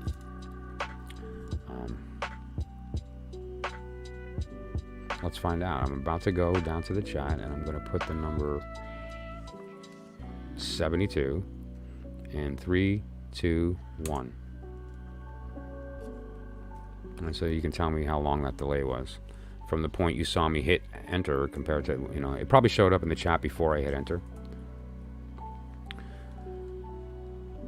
Okay. But yeah, you get the idea. Okay, so now let's look at the action card. What should you do? Like now that you have this information, what is the message? So the first card that came up was Chariot, right? And so the message of the Chariot is Temperance. Well, it looks we're going to get there. What temperance is the understanding that every cause has an effect. It's the idea of recognizing that we're not supposed to not enjoy ourselves, but we're supposed to recognize that what it is that we seek, the object of our desire, matters. If we're seeking fulfillment of a false part of ourselves, then we're just holding ourselves back. But if we are seeking fulfillment of a right part of ourselves, we cannot fail. We cannot be unfulfilled. We cannot be wrong. So it really just comes down to which one is yours. There's always two sides thinking. There's always two sides acting.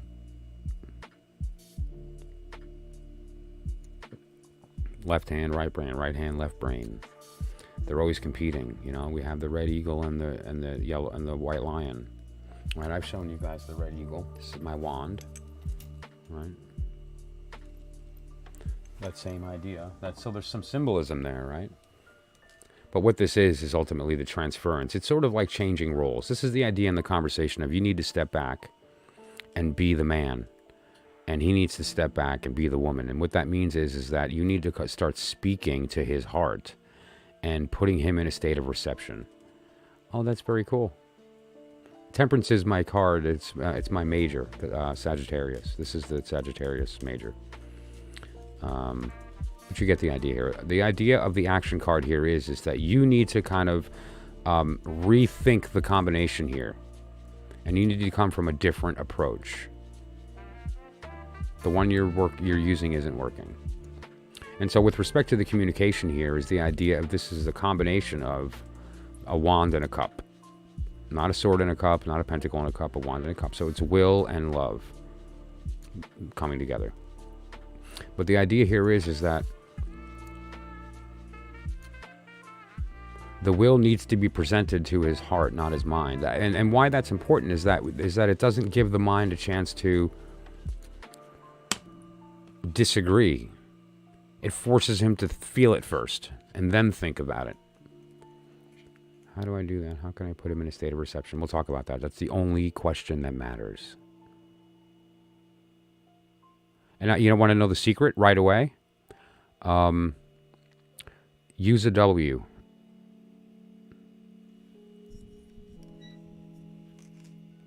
When you throw a W in a statement, it turns it into a question that must be answered in something other than yes or no. And so they're immediately in contemplation, and they're in a state of listening to themselves, but they've transferred to a state of listening. So now what you do in that moment is fill that space. We'll talk about that. Brainwashing 101. So what you actually desired, and what was it? Complete and utter transformation, right? Okay, so did we see it? Who saw it? The devil. What is the devil? Right. Mm-hmm. Don't forget where.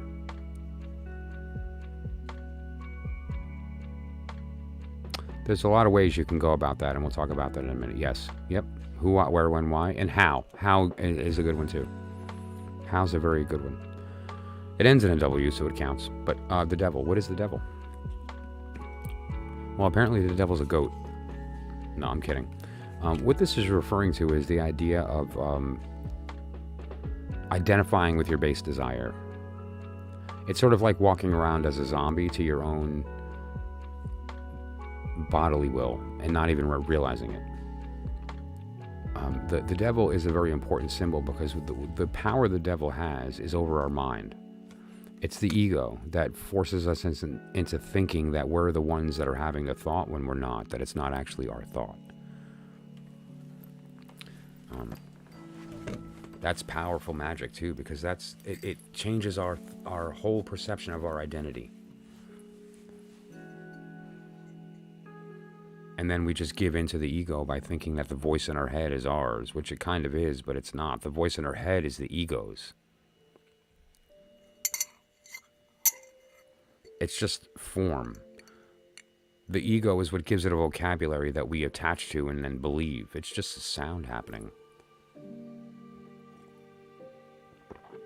To you, they're words because we speak the same language. But if I was speaking Swahili, it would just sound like noise.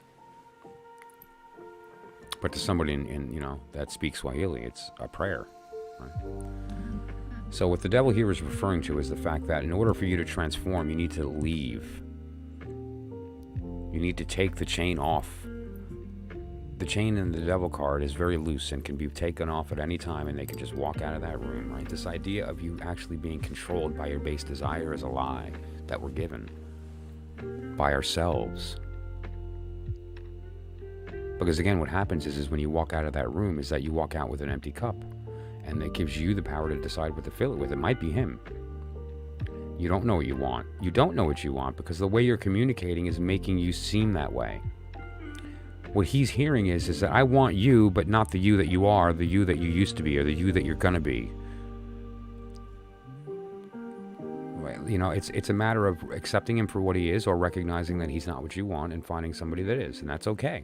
Or recognizing that he's not what you want and he is what he is. And so, I'm not pointing fingers at you saying, but consider how you're coming off, right? Like, how is he hearing you? Do you want me, or do you want what you want me to be? Because that might not ever happen. It probably won't. This is what I am now. Yeah, we all do. Even the bad ones. In fact, the bad ones are sometimes harder to get rid of because they raise more emotion. We're more emotionally attached to the trauma. Even though it's not pleasant, we're still emotionally attached to it. It has powerful magnetic energy.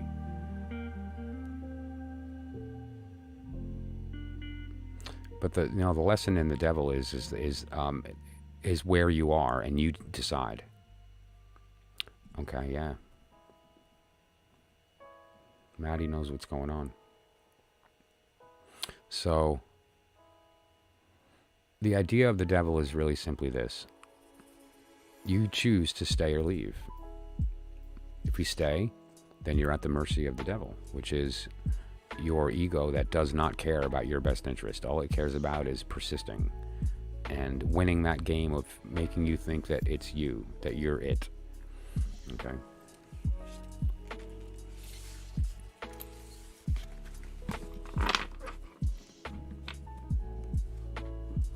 Now we're looking at the biggie, right? How are you being heard? What does he see? What does he hear? Okay, and the lesson here is the Princess of Cup. All the princesses refer to the earthy part of the element, i.e. bringing it into physical manifestation. And in this case, it's, oh look, there's a little turtle coming out of her cup. You see the turtle? You see my little turtle coming out of my... Anyways, listen. So, what we have here is the idea of wanting to bring the heart into physical manifestation. To take that divine mind into the heart and then bring it into the pentacle and bring it into the world. This idea of this union being the product of wanting to come into the world. And so what you need to start doing is not communicating, well, if you go through this darkness and on your other side, then you'll be what I want. And so we'll be together and it'll be good because now you're going to be what I want. Never works. That's in fact the perfect formula for pushing a man away. Like that's, if you want to push him away, keep doing exactly that. That's the way to do it. I mean, that's literally the way.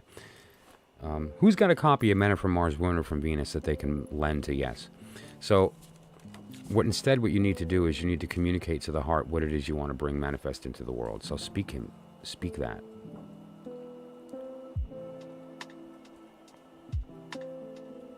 Speak your heart. So how do you do that?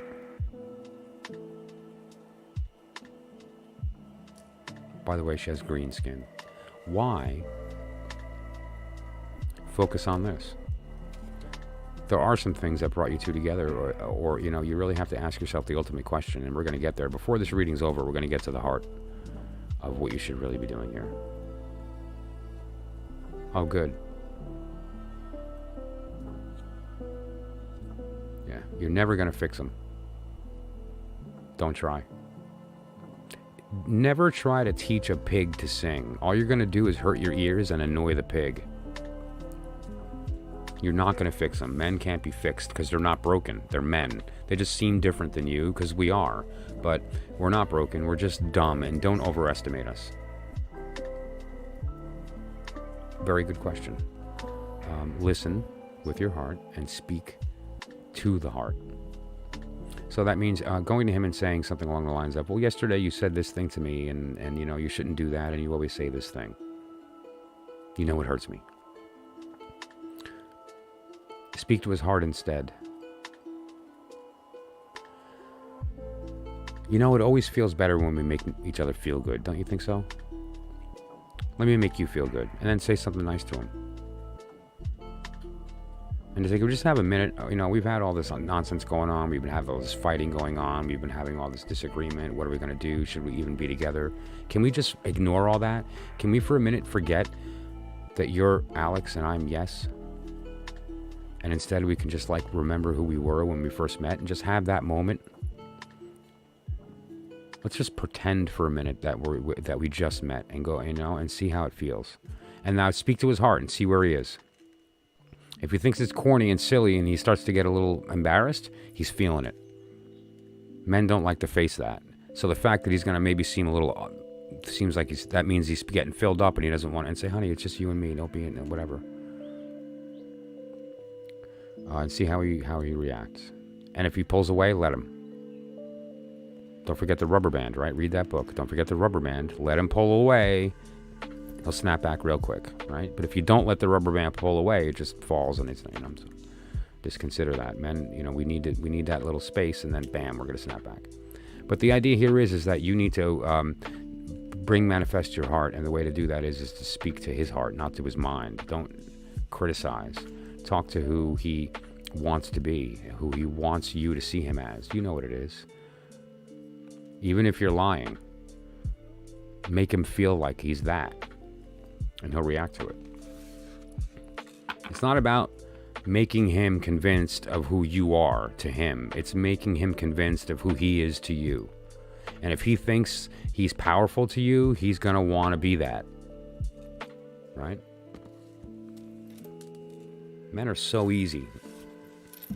But it's easy for me because I'm a man, but men are pretty easy. You want to talk complicated?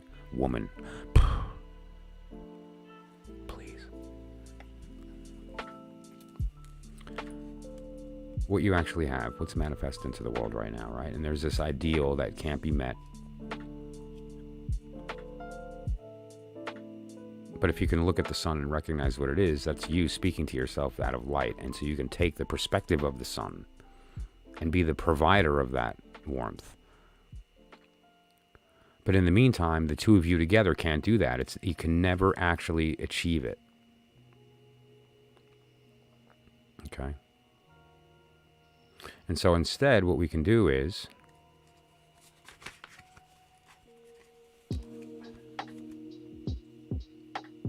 oh, how great is this? The Fool. Starting over.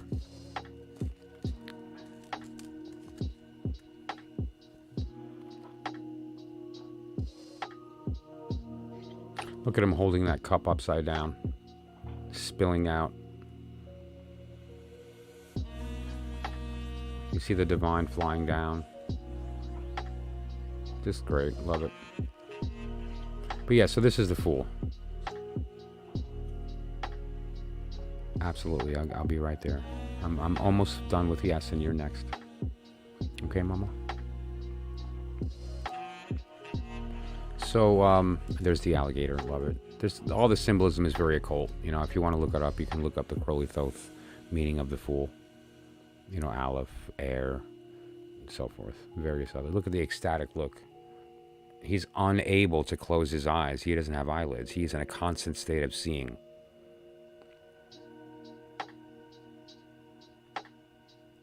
You see that? Out and in, out and in. Love that stuff. Anyway, what does that mean? It means that basically start over. Now, does that mean start over with him or start over in general that without him? We're about to find out. I'm going to shuffle and pull one more card. That card's the answer to the end game here of should you two pursue a relationship based on what we've learned, or is his role with you changed?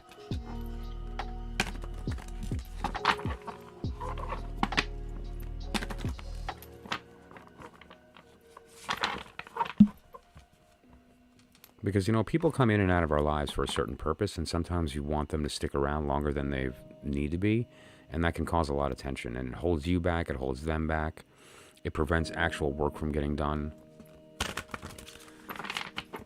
And so it's an important part of the process here, so let's just...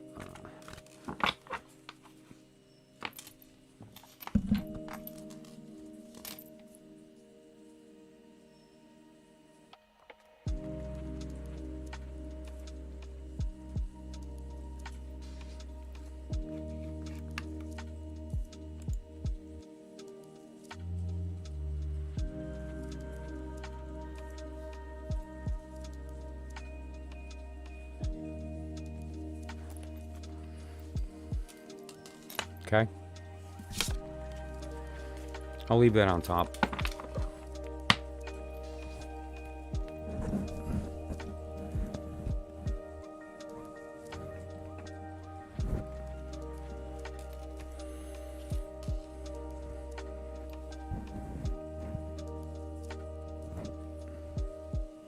Yeah. All right, so let's move on.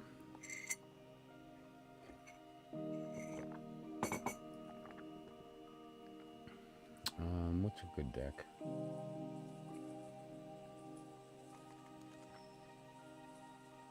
You know what I haven't used in a while? Here, I know what I'm going to use.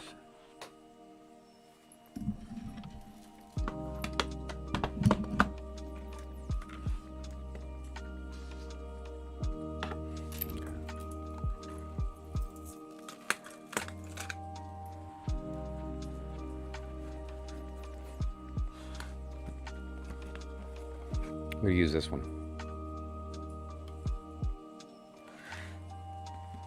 This is the Hermetic Tarot.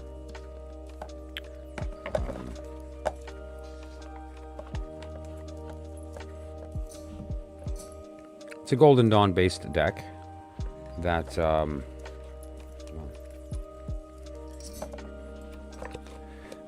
is in black and white.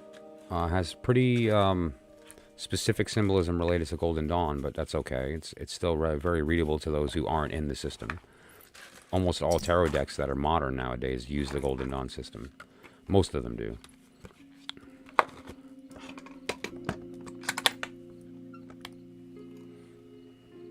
Oh, yeah, okay, let me just clarify. Yes, no, I mean, you need to start over as a human. Rethink what it is that you want in life, and then whether or not he's the one will be very clear. Which, I mean, it doesn't take rocket scientists to know that by the way that you're being reacted to and by the way you're communicating, doesn't seem natural right now. Now, can that become natural? Potentially, but you need to kind of figure some stuff out first. And if you want, email or text me, and we can talk about those next steps individually on how to kind of shed that nonsense and find out what it can be filled with properly so that you can be on the right path of being open to the correct person, right? Or being alone for a while. And there's nothing wrong with that either, until you kind of find out what that is. So let's shuffle in the meantime, and we're going to talk to Mama and take a look at some stuff.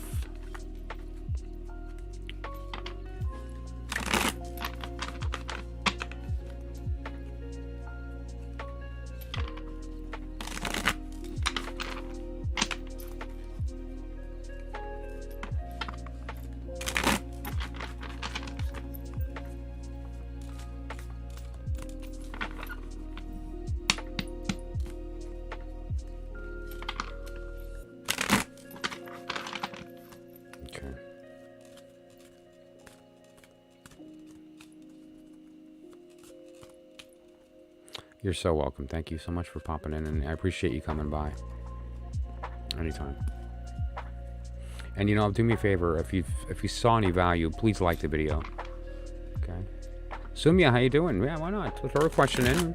We're gonna be moving to the next segment here in a while, but I'll be happy to answer a couple quick questions.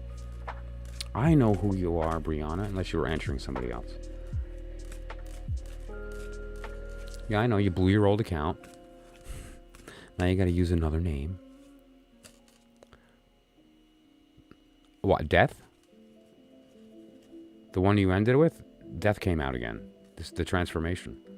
That was the end game. Yeah, it came up again. Oh, all right, we'll leave that. These two fall out, so we'll answer these with respect to the question that was posed. Oh, these are three that were posed by Mama.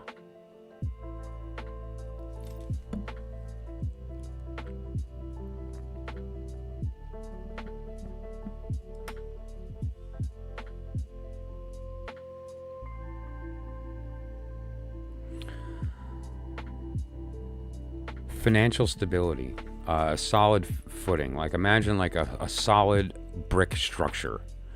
It's the concept and the idea of there being a solid foundation. It's like a protective kind of vibe.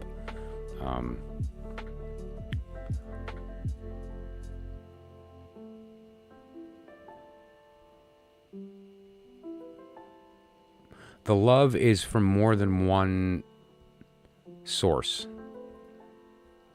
Meaning there's religion as well as parental kind of guidance or love. Like there's love from multiple angles. That's the Three of Cup is kind of a beautiful thing because it's really just a reflection of the Two of Cup with the divinity added in. Like the understanding that the original source of that love is the one that gets kind of merged down into these two people. And that's the relationship of like a mother and a child are the two, and that third is the actual source of that. Okay, and so that's where that symbolism comes from. Okay, let me get rid of that there, hang on. Sorry, pardon. Okay.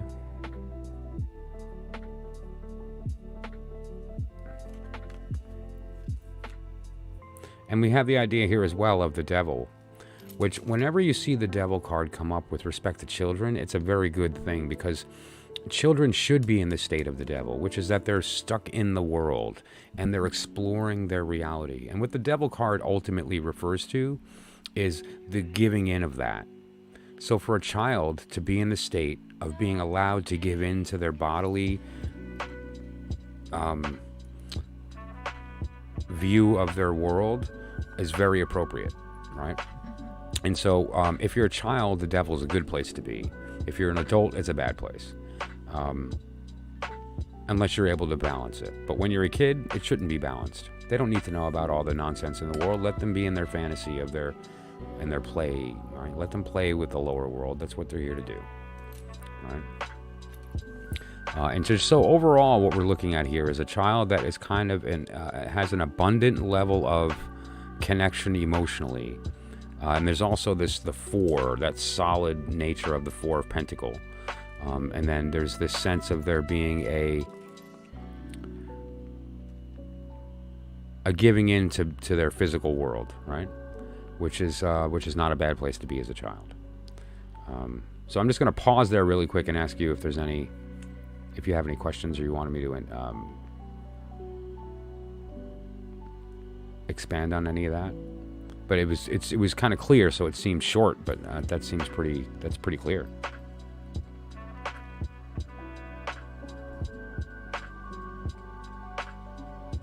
Right. Yes. Yeah, and that's not a bad way to put it either, because that's what this is referring to here. But now the deal is that this requires permission for a child, right? It's very easy for us to kind of rip them out of that place and force them into a different place, from the respective, like, it's time to grow up, or, you know, get your head out of the clouds, or whatever the case may be. There's this idea of permission. Yeah. Right?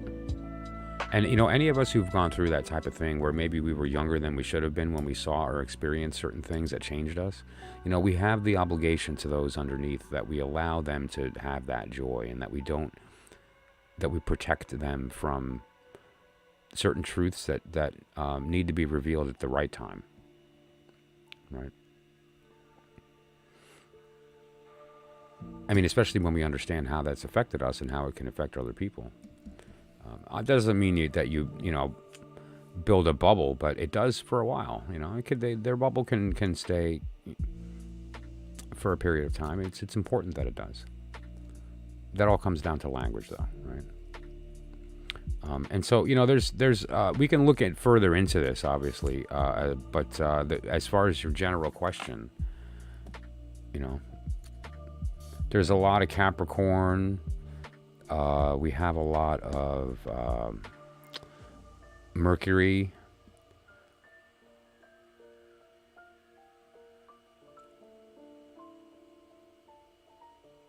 Good mojo.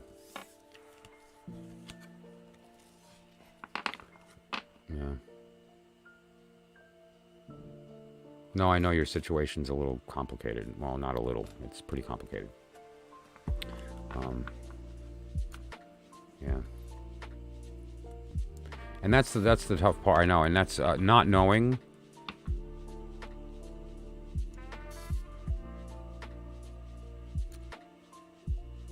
You need to watch that video. You need to go back into my channel under, I think I put it under a playlist called This Will Wake You Up. But anyway, the name of the video is The End of Sorrow.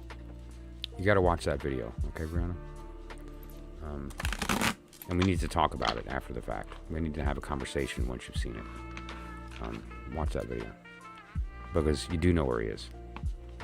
But that said, though, and we can talk about that, okay? Not on the live stream, though.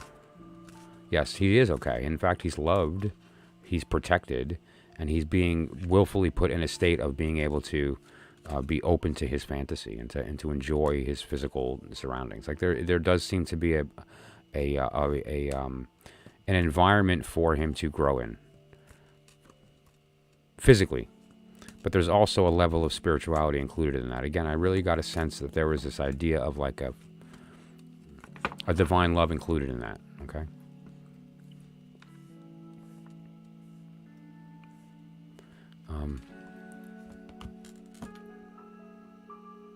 Yeah. Sumya, here next. I just need a minute, okay? About 3, maybe 4. Just a couple of minutes. I'll be right back. I've been drinking coffee all night, and you understand the powerful magic that coffee has.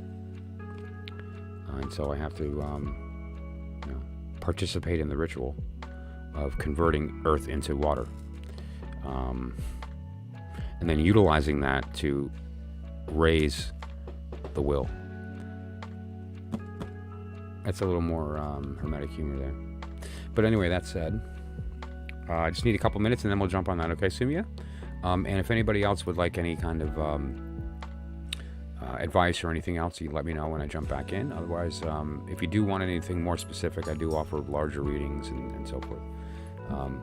But that said, I'll be back in a couple minutes and then we'll move on to the next subject once we're kind of iron out with Sumya. All right, see you in a minute.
Hello.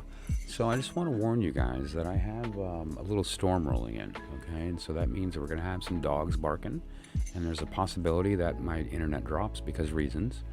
And so if it does, I apologize, and I'll try to get back on as soon as I can. And if I'm unable, let me say goodnight to everybody now, just in case, okay? So I love you all. Thank you so much for popping in. So let's continue with the reading for Somia.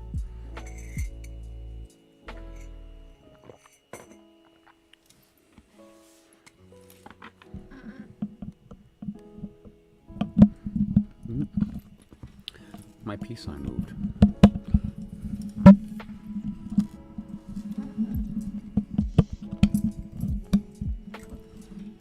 There it is. Okay, sorry about that. Now, let us begin. So, in the meantime, when will I meet my twin flame? Okay, it's a very good question.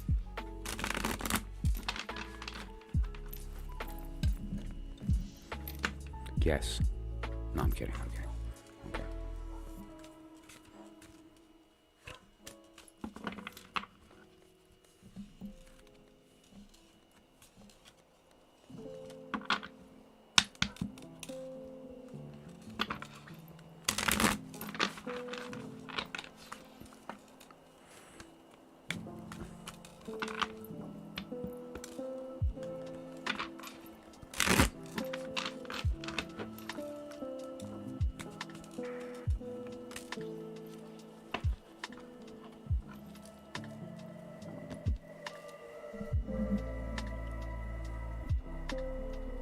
That stuff that happened before, Somia, you got to let go, because the soulmate you're waiting for is already there. You know this person, but the fact is that it's the image of somebody standing looking at spilled cups in front of them, okay, and ignoring the fact that there's two cups behind ready to be offered to each other. So there's somebody out there that you already know. This is not a new person, okay?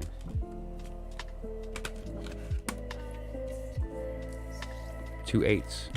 The Eight of Cups, the Eight of Pentacle. Okay, interesting. This is you, and this is them. This is the energy in between the two of you, okay? So what we have here is the Eight of Cups is you, and your expectation in the situation. What you're putting out to the world, so it's what you're going to get back. And this is the situation that he's in. Are they receptive? Are they not? Are they in a position to receive, or are they in a position to bestow? What is their motivation in the situation that you're having to overcome? So let's take a look at that. You're in the position of the Eight of Cups. The Eight of Cups is the idea of walking away from the old way, or to ignore one's responsibilities for fear that you won't be fulfilled. It's the same idea of the cups that you're ignoring behind you because of the ones that are spilled in front of you. Just because there's 3 spilled doesn't mean that those 2 aren't enough. You only need 1, and there's 2. You have more than what you need in your life, and you're missing it because you're in this position of walking away from that responsibility for fear of there being more spilled cups. Potentially there's something that had occurred with an individual in your life, and that it kind of tainted the way you think about that person, but that wasn't their fault. They were wrapped up in it. You know they would have acted differently if they were alone. They were, kind of mixed up, and they got caught up in the circumstance. Now they are in a different idea. This is somebody that's willing to do what it takes. They're willing to kind of put the work in. And they're, when put to the test, are step up. This is the idea of somebody coming into a level of busyness, and they have a decision to make of if they're going to take the step and do the work, or if they're going to let the work suffer. And so there's an opportunity here. It's kind of like putting this person to the test and seeing how they react. If they go the way of allowing the work to suffer, they're going to be overwhelmed, and what will happen is you won't be fulfilled, and they're going to feel inferior. But if they do the work properly, then they're in a position of winning your love, because they've done what it takes to show you that words mean nothing. It's what they do that matters, and that they were willing to do. Okay, so let's just get some insight into those two things. Let's first take a look at you. And what we're going to be looking at here is, what is this thing you're walking away from and why? And what can you do to maybe change that, right?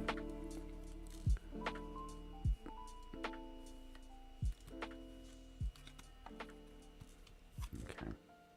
The Chariot.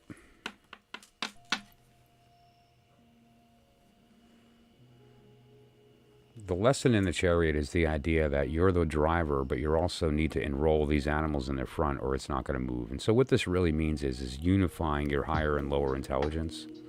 So they're in the same place so that the steering happens automatically. The thing you're walking away from is the recognition that you're the one who makes the decisions that change your life. It's about taking responsibility for your emotional state. It's not like you're not doing the things you need to in life. This is more about doing right by yourself emotionally. You're bored. You're bored and you're looking for something new. But that doesn't work, right? It hasn't worked. Of course you're bored. That's because when you're seeking the wrong thing, even if you get it, it's not fulfilling. And so you wind up still seeking. You know, the secret there is to want the thing that's going to fulfill. Let's look at him.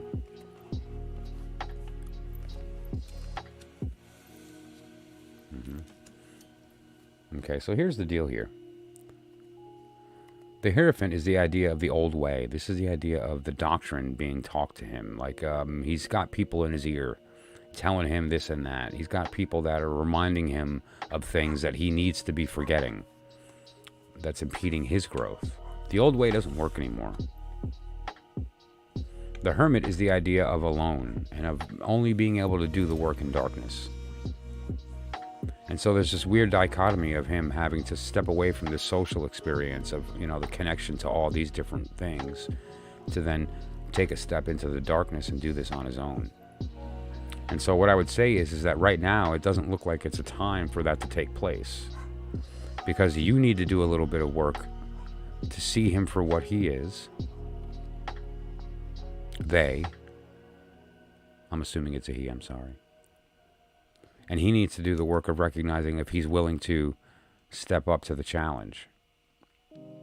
Because there's a confusion here. He's not sure of what he's feeling compared to what he's being told he should feel. This is the institution, education, religion, the society that we live in. And so the idea here is that he's going between what he thinks he's supposed to believe because of everything he's been told and what he feels in his heart, which is opposite of that. It's separate from that. And so the work that he has to do to make that decision is really the hard work, because what he needs to do is decide, is it more important to look right or to be right with myself? He might be one of these spilled cups. Remember, you know who this person is.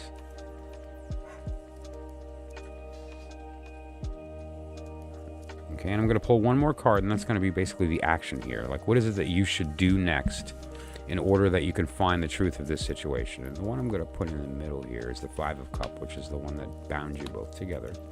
And this is the thing that you need to be working on most. Okay.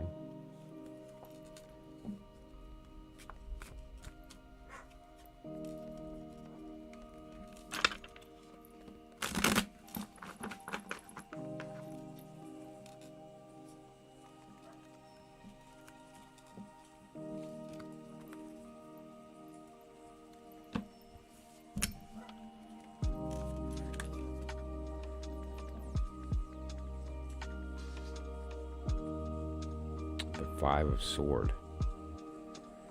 The Five of Sword. Wow.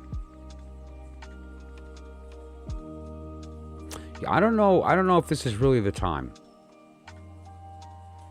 What I would say is that there's some things in here. This person is so confused right now that they're kind of like focused on their own thing. It seems like that they're kind of like distracted, and that distraction is not going to end anytime soon.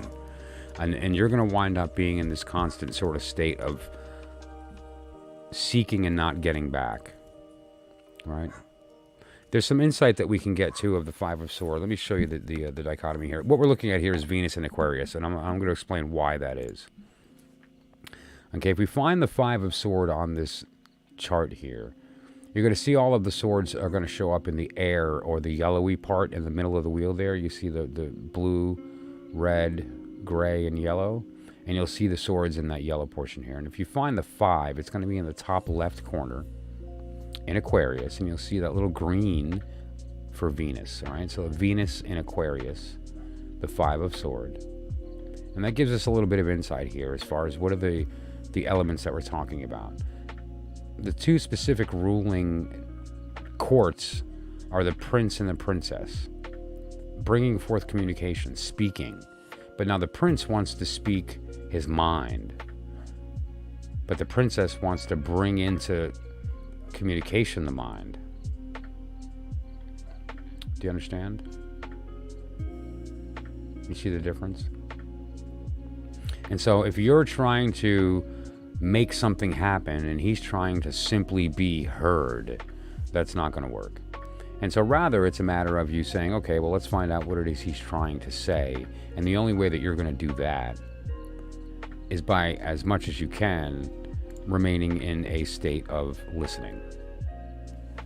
Don't try to communicate what you want. Try to just hear what he wants. But at the end of the day, I don't see this happening anytime soon. There's something that needs to kind of take place first. Okay? And that's the deal. All right. So I hope that was insightful. Might not have been necessarily what you were expecting, but the fact is that there may be opportunity there for both of you. It's just a matter of kind of getting through to this distraction that he has, because that confusion is not going to be easy to break through. All right, it's just not going to be. And we're having a really good night. Tonight's a good night.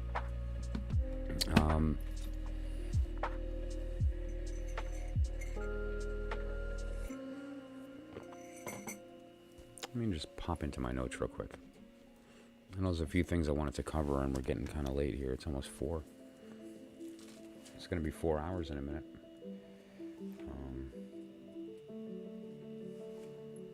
I may actually just save that because it's kind of long. I'm going to read a little piece of Morals and Dogma by Albert Pike because it has a connection to what I'm talking about here with respect to the access to the knowledge. And it really, it speaks to the technique of why we do this work with respect to the tarot and with respect to the truth compared to answers. Okay. Morals and Dogma is basically a book related to the Freemasonic symbol system. It's really hard to talk with any accuracy about the intent of the book. It's kind of required reading if you're a Freemason, but it also gets into the Hermetic and the Kabbalistic underpinnings of the system. And so I just decided to read a little section here with respect to the Isis, Osiris, Horus story, the Holy Trinity of the Egyptian system. And so let's talk about that, because I always talk about the ascent, the descent, the lament, the crying, right, the rejection, and through and I tell it through the pictorial representation of your creation as a spread that I developed of the story of your creation, the story of the creation of the universe, the trials, and this whole idea, right, the descent, the death of the husband, the bestowal into the queen. So just that said, listen to this story from Albert Pike. I'm going to jump into the inner order today because this is a little bit on the heavier side, and so it's really kind of along the lines of inner order stuff, right? And so let's begin. Osiris was slain by Typhon, his rival, with whom conspired a queen of Ethiopia, by whom, says Plutarch, was designated the winds. The Parenthalons of Scorpio, the sign occupied by the sun when Osiris was slain, were the serpents, reptiles which supplied the attributes of the evil genie of the Typhon, who himself bore the form of the serpent in the Ethiopian planisphere. And in the division of Scorpio, it also found Cassiopeia, queen of Ethiopia, whose setting brings stormy winds. Okay, now here's the part that's important. Osiris descended to the shades, or the infernal regions. There he took the name of Serapis, identical with Pluto, and assumed his nature. He was then in conjunction with Serpentarius, identical to Aesculapius, whose form he took in the passage of the lower signs, where he took the names of Pluto and Hades. Now, what are we talking about? We're talking about the king descending and actually taking on the identity of the deacons. The 10 of wand, the 2 of disc, the 3 of disc. Those deacons, the advisors to the queen that she, due to her lament of the loss of her husband, seeks the advice of, is actually the incarnation of her husband in different forms. Anyway. Then Isis wept for the death of Osiris, and the golden bull covered with crape was carried into procession. Nature mourned the impending loss of her summer glories, and the advent of the empire of night, the withdrawing of the waters, made fruitful by the bull in spring, the cessation of the winds that brought rains to swell the Nile, the shortening of the days, and the despoiling of the earth. Then Taurus, directly opposite the sun, entered into the cone of shadow which the earth projects, by which the moon is eclipsed at full, and with which, making night, the bull rises and descends, as if covered with a veil, while he remains above our horizon. I could keep going, and the story is quite beautiful. And this is what we're looking at here. The story is a little different for everybody because everyone's trials are a little different. Some people face the bull, some people face death, some people face justice, but we all have our trials. And we all have access to that story if we know where to look, and that's what the spread's designed to do. And so there's the same exact story that I've told over and over that this system I've developed gives us access to. In Morals and Dogma, we've seen it in the Emerald Tablet, we've seen it in the Kabbalion, we've seen it in pretty much any of Crowley's work that you want to explore. Sefer Yetzirah, we've seen it in Talmud, and now we've seen it in Morals and Dogma. Right? And that's a very simple story that we're looking at with respect to the idea of the Divine Trinity.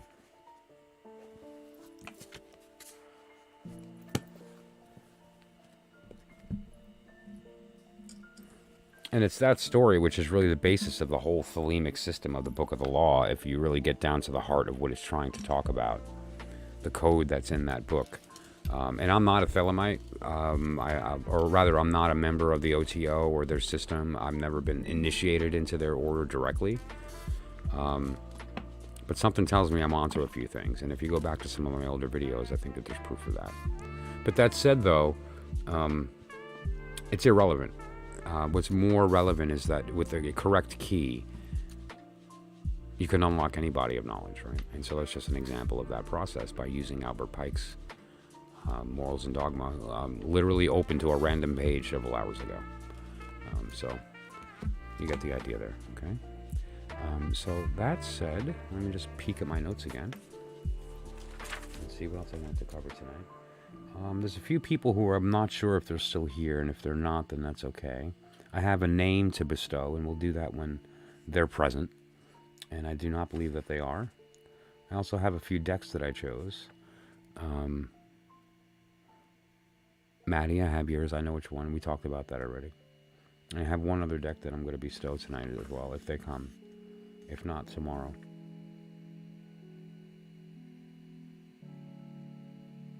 So now that we've entered the inner sanctum, we have this realization that the voices that we hear are ours talking back, that the world is us speaking to ourselves in the language of light and sound and so on. What do we do with that? Right, we talked about entities and filling the heart and this mechanical system of how do you go through that process of filling it with the right thing? How do you enroll somebody else in emptying their cup so it can be filled with your will, right? And all these different ideas. And why? What do we do next? And so, you know, it begs the question, if you've done the work and you come to this conclusion, so why are we still playing games? Why are we still playing with toys? Why do we do the Gematria when we've come to the truth and don't need it anymore? Why do we still read tarot cards to find out about the future when we've already come to the conclusion that we already know how the story ends because we lived it? We're at the end of the time and we have full knowledge of all universal knowledge. We know the truth. So why do we read tarot cards? Why do we study Kabbalah? Why do we study numerology? And why do we study Pythagorean and all this other stuff? Music theory. You know, the reason that we do that is the same reason that we study our times tables. So that when we interrogate the universe, when we have the conversation, then we can use different language systems to kind of get to the heart of what we want to do. So when we do create an entity that we want to put into that empty cup to set out into the world to do its shenanigans, that we understand the language of that entity properly, because what is it? It's just a little complicated point of entropy that's a little piece of ourselves that we introduce into the ebb and the flow of the universe to do its little thing and to create its little connections. That's all. But it's a piece of us. It's a piece of us. It's not some kind of thing that existed before we did. It didn't exist until we did. We're not calling forth some ancient wisdom, some ancient evil, some ancient creature. What we're doing is we're calling forth a piece of ourselves, just like I did with the turtle. And that turtle became an entity, and it still is this moment. Let's see.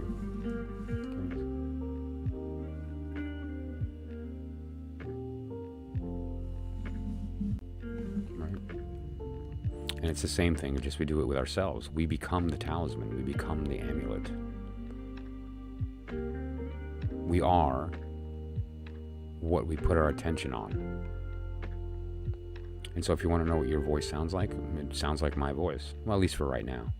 It'll sound like something different later. Do you want to know what you feel like? Touch the thing that you're laying next to. That's you. That's what you feel like. Do you want to know what you look like? Open your eyes and look around. That's the sound of your voice and color. That's what you look like.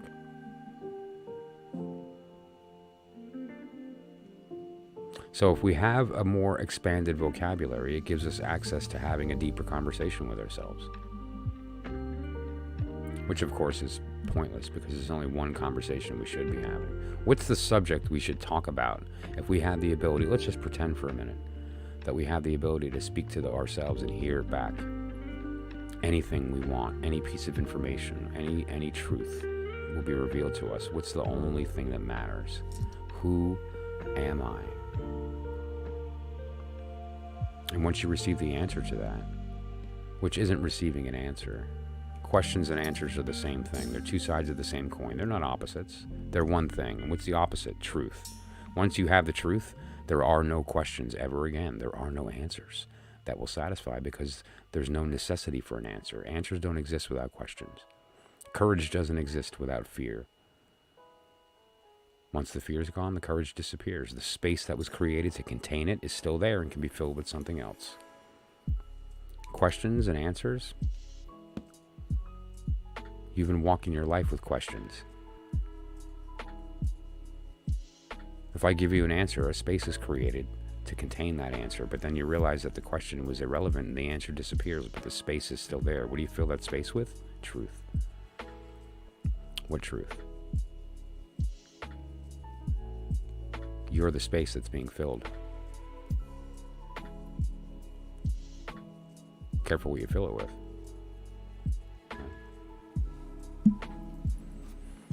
So that's why we learn these language systems, so that we can better understand that conversation when we have it. And then we can introduce it to others and we can teach them the language so that they can speak to themselves. You know, there's something to be said for listening to your favorite song and recognizing that that's you singing your song to yourself. You're performing for yourself.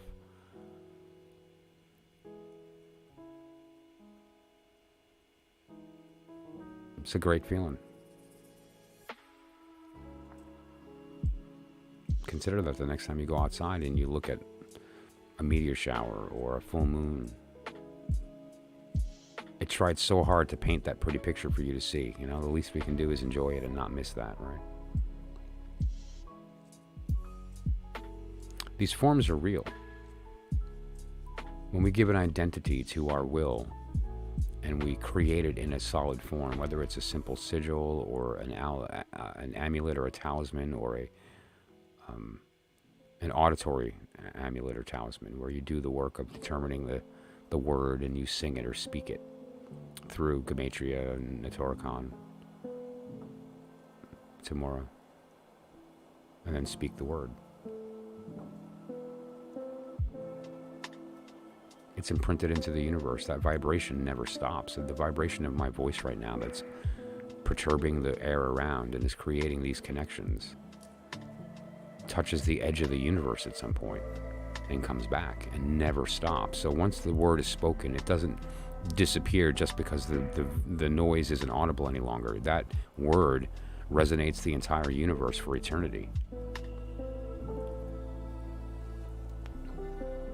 And when the intention of that statement is correct, and it's not just your body crying out into the wilderness, but rather it's you speaking your truth, it can't not resonate back. If anyone in the room has a guitar and I hum an F, the F string on that guitar will vibrate.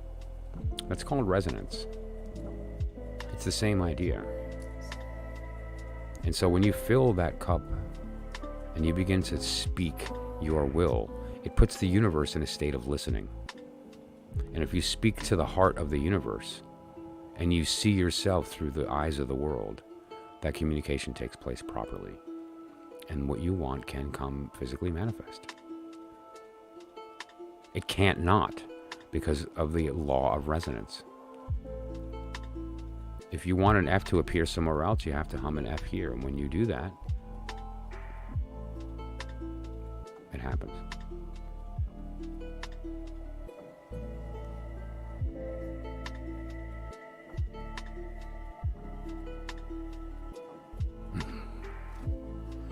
Well, I'll be happy to turn the music down. How about that?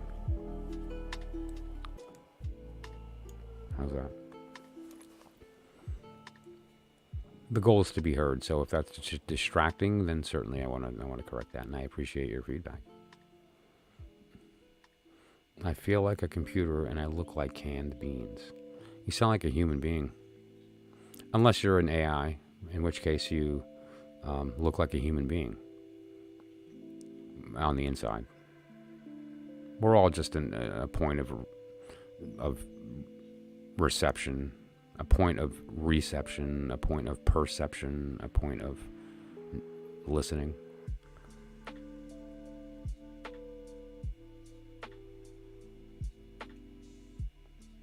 A prediction engine that fools the interface into thinking that it's the processor. So silly. Isn't that something? When the reality is that we're the box that it's all contained in. That's what we are.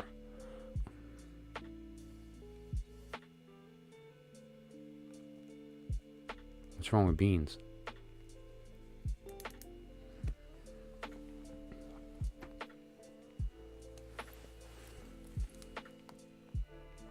Pythagoras had a problem with beans. Anyway, that's a little piece of trivia for those who are a fan of Pythagoras. He was a kind of a loopy guy. Let's just put it that way.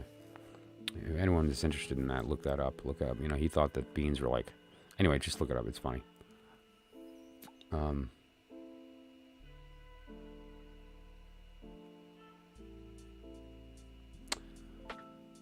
If you're standing outside and the sun is rising and you look down at your shadow on the ground, do you look at that shadow and think it's another person?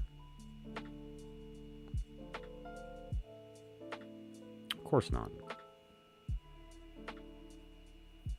It's not separate from you. It doesn't even exist.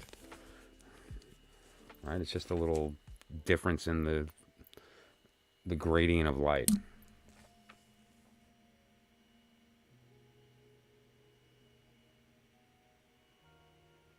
And so the idea here is, once you've built up that vocabulary, is that something very special can happen. I've used the analogy all the time if you're a musician especially, sometimes during the process, you struggle through the melodies and you struggle through the phrase and the bridge, and writing music, finishing a song can be daunting, and sometimes there's just a connection to it in such a way that it just comes out all at once. It's like a finished song comes to your head and all you're doing is playing to get it out in time, right? And listening to it at the same time. And that can happen, and there's a word for that, and that word is channeling. You're not calling demons and angels and spirits. You're communicating with yourself, which is infinite and eternal, living at the end of time, waiting for you to catch up. That's already written. Every song you're going to write has already experienced every experience you're going to have, knows the end of the story. Why does the tarot work? Because we're not looking into the future. We're reading the past. We're just looking at it and seeing the story we already know in those cards. So we're actually remembering. And that's part of what this process is. Remembering. Trying to forget the identity that we've been told and remember who we really are and who we've always been. And when we're able to do that, we come to the final conclusion.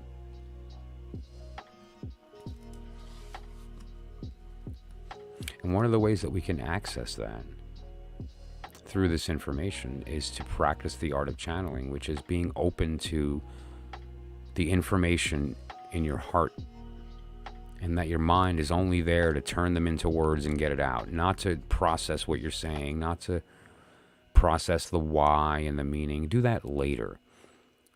I love what I do here because all of my streams are channeled. Very once in a while I'll actually script something, but 99% of the time, even my notes are just a bullet point for me to have an anchor.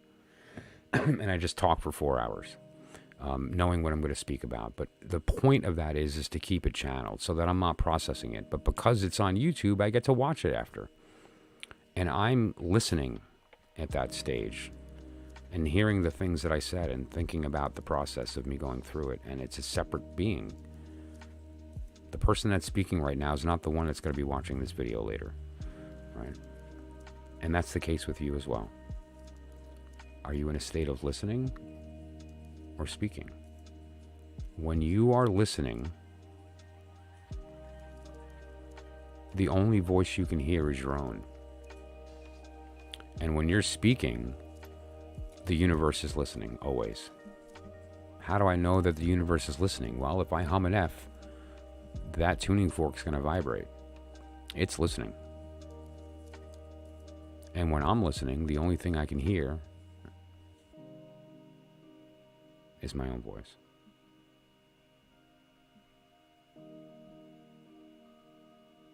And so the reason that we do that work is that gives us access. Okay? And so what do we do with that? Well, we are able to tell the story all at once. We're able to write the song all at one time. Regardless of the question that we have, regardless of the truth that we're looking for, we're able to just take all of that and turn it into knowledge immediately. Eliphas Levi put it a very interesting way, and I like this quote very much, and I pop it up a lot because it's kind of the way that I work. This is the place I live. An imprisoned person with no other book than the tarot, if he knew how to use it, could, in a few years, acquire universal knowledge and would be able to speak on all subjects with unequaled learning and inexhaustible eloquence. There's no knowledge we can't access with respect to ourselves once we have the truth. There's nothing we can't know. There's nothing we can't be. There's nothing we can't do, because that's the reality right now. We're just being fooled into thinking we're the observer. You're not the observer. You're the thing being observed. You're not the person walking through the room. You're the room that person is walking through. Your soul is always talking. It's screaming from every possible angle, from every possible way to get into your mind and thought and heart and soul. It speaks in light and sound. It speaks in touch and taste. It speaks in your voice, always. You want to hear the sound of your voice? Listen. There it is. Let's catch up on the chat here. There was only one Elvis. That's true. You know how I know? Mickey Dane. Mickey Dane was the psychic that was hired to go into Graceland and to channel Elvis after he passed away. I actually did a lot of work with her daughter, Jill, who is a psychic as well. We did some work on her website and some consulting and so on. She's a really, really special lady. Humans are sending a god-awful lot of consciousness into the internet. Psh. That's all we do. What is the universe but consciousness? I mean, again, if I'm saying, and it is what I'm saying, that what you are is the universe you're observing, the internet is you. And that means that all it is a consciousness being reflected back to us. It's our self being reflected back. Fava beans, yep. Yep, that was Pythagoras. They were evil. Beans were evil. There had to have been a reason. Like, who knows, though? You know, it might have been that he was just one of those, like, eccentric geniuses. I mean, obviously Pythagoras was a pretty smart person. And so that might have affected his thinking. You know, why do we cast a magic circle? To prevent ourselves from going mad, right? Why do we, still after, crossing the abyss and seeing the truth and walking in this truth, do we smoke cigarettes or, drink to excess or, do things to our bodies that aren't really the best when it comes to seeking love? Because we're still people. And, you have to balance.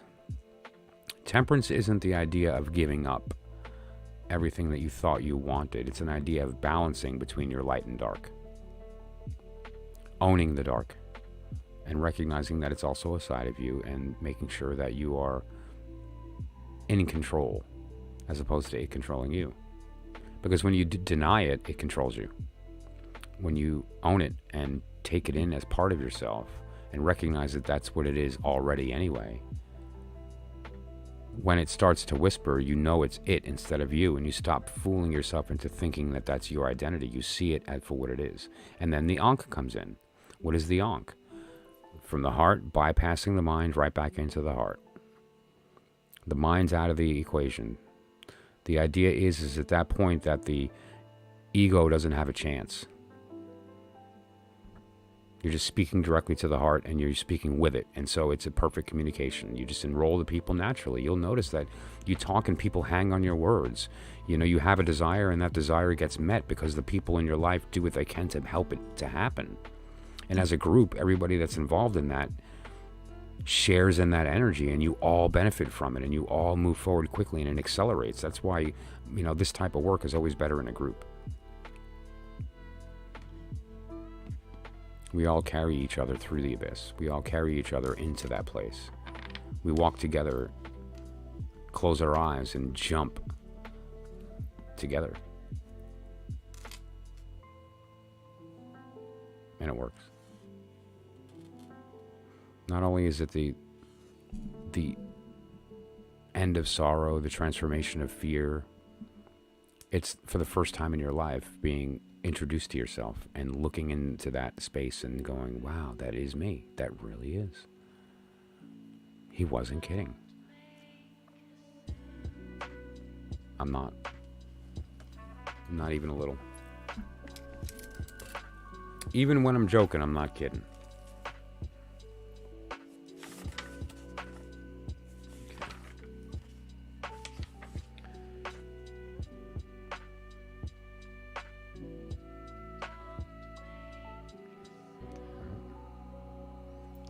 I guess that was really what I wanted to cover tonight without getting into some heavier stuff that's going to be another hour of me talking. So, but that said, I appreciate the suggestion on Lilith. I'm definitely going to speak about that. That's a subject I have some experience talking about. And, there's also a few resources that have kind of touched on this subject recently, since Tree of Life has, for some reason, and Kabbalah has, for some reason, become a very mainstream thing. This is something I couldn't even begin to have a conversation about 20 years ago, when all this truth came to me, to now where it's such an open subject that there's people who, you know, after reading one book can have at least enough of an understanding to have the conversation.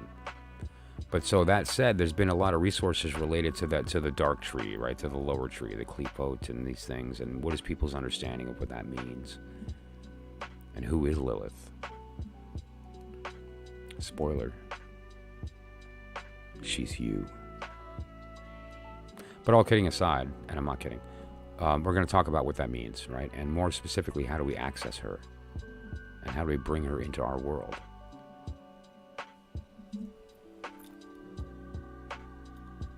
She's much more important than you think. So yeah, I appreciate that. We're also going to be talking about somatics. We're also going to be talking about a lot of really interesting stuff over the coming streams, right? The practical side, I like to have fun. Getting into the Gematria, getting into the Goetic stuff, the practical side of Kabbalah, and you know, how to use it from a spiritual alchemy. You know, and then ultimately getting together some type of maybe private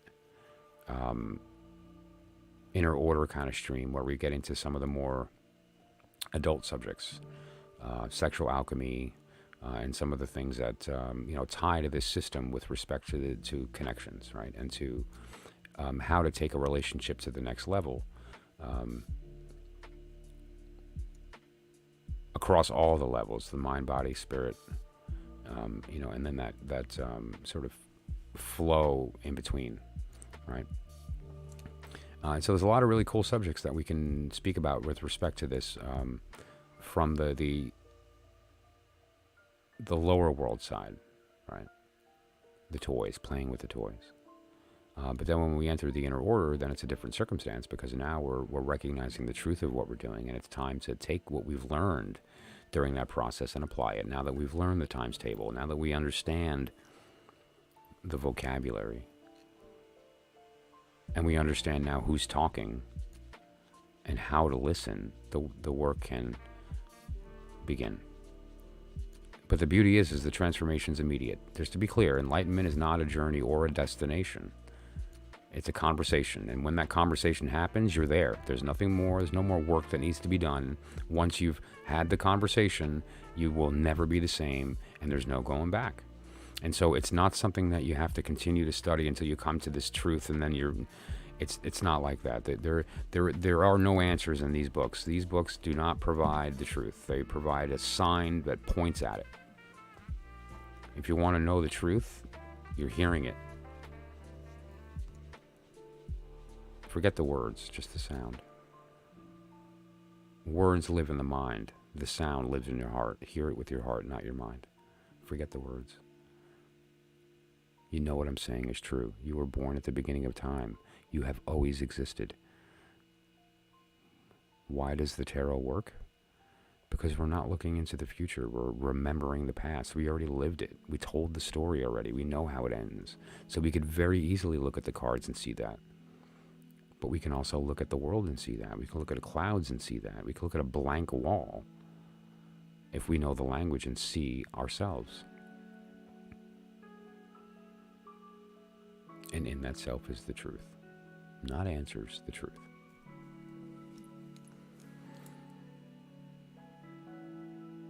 It's getting to be about that time.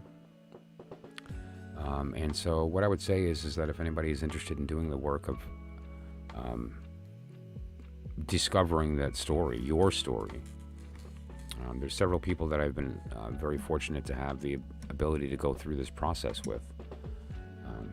At least the beginning stages. It's a pretty long process. It's basically 5 spreads worth of reading from different worlds, using the divine order, the vortex applied to it, the rise of the proletary compared to the march of the court. The whole system is very elaborate, but the point of it is to twofold. Tell the story of your creation, and in that access the different parts of your life that have already happened, including your future. But also to elicit the response of you coming to that one truth, so that when we're at the end of this reading, you're going to walk out of that knowing how to read the tarot. You're going to walk out of that knowing how to see yourself and hear yourself and know it, and to enroll the universe in your desire. But that's what it's designed to do. And how do I know it works? Because I've done it over and over. This isn't a maybe. You're not a guinea pig. Those are the people back in about 20 years ago that I started doing this with. And since then, I've woken up dozens of people, and I'm not going to stop. I feel like the technology gives us the ability to do that on a mass scale. So now I'm not having to do it one person at a time or in a group where some will come to it and the others just, due to the fact that we're in a group, don't have the opportunity to get to the heart of their particular question that they need answered. But the reality is that it's available to us all. And so if you are interested in that process, reach out. Okay, you can email, direct message, leave me a text message at that number. I'm on WhatsApp. Just reach out in any of the ways that are available, and I'll be happy to have that conversation with you, and we can talk about the process. Okay. Otherwise, I had a lot of fun tonight. We talked about a few things that I thought were very relevant to this here, about what do we do once we're in the inner sanctum. What does it really mean to talk to angels and demons? What is the actual process of transforming this one energy into another so that we can put our will into the world to be manifested? And who are we really? Who's speaking? And why does that matter? And so if anybody found any insight tonight, just please give the video a like and consider a comment. It does mean a lot to getting it out there to the world, and so maybe hopefully waking some other people up to this truth and how to use these tools to access it.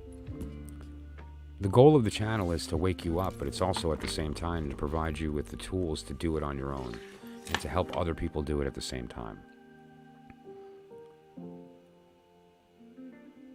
Every time one of us wakes up, we all benefit from it. Anytime two of us wakes up, that's huge.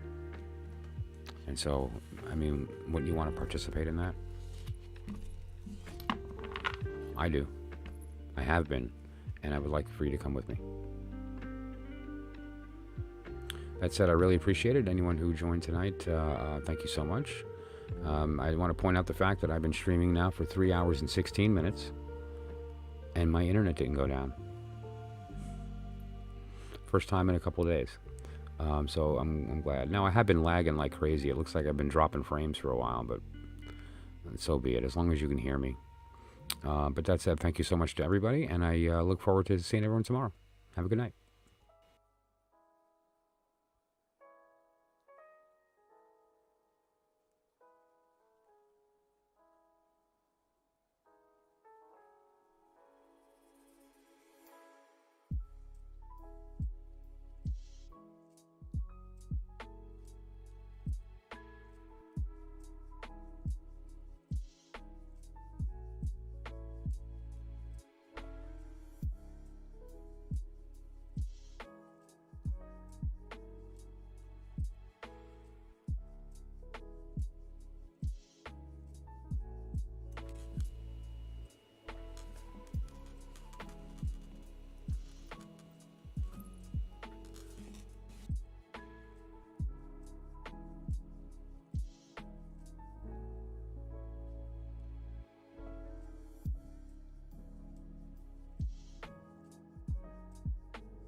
None of this ever happened.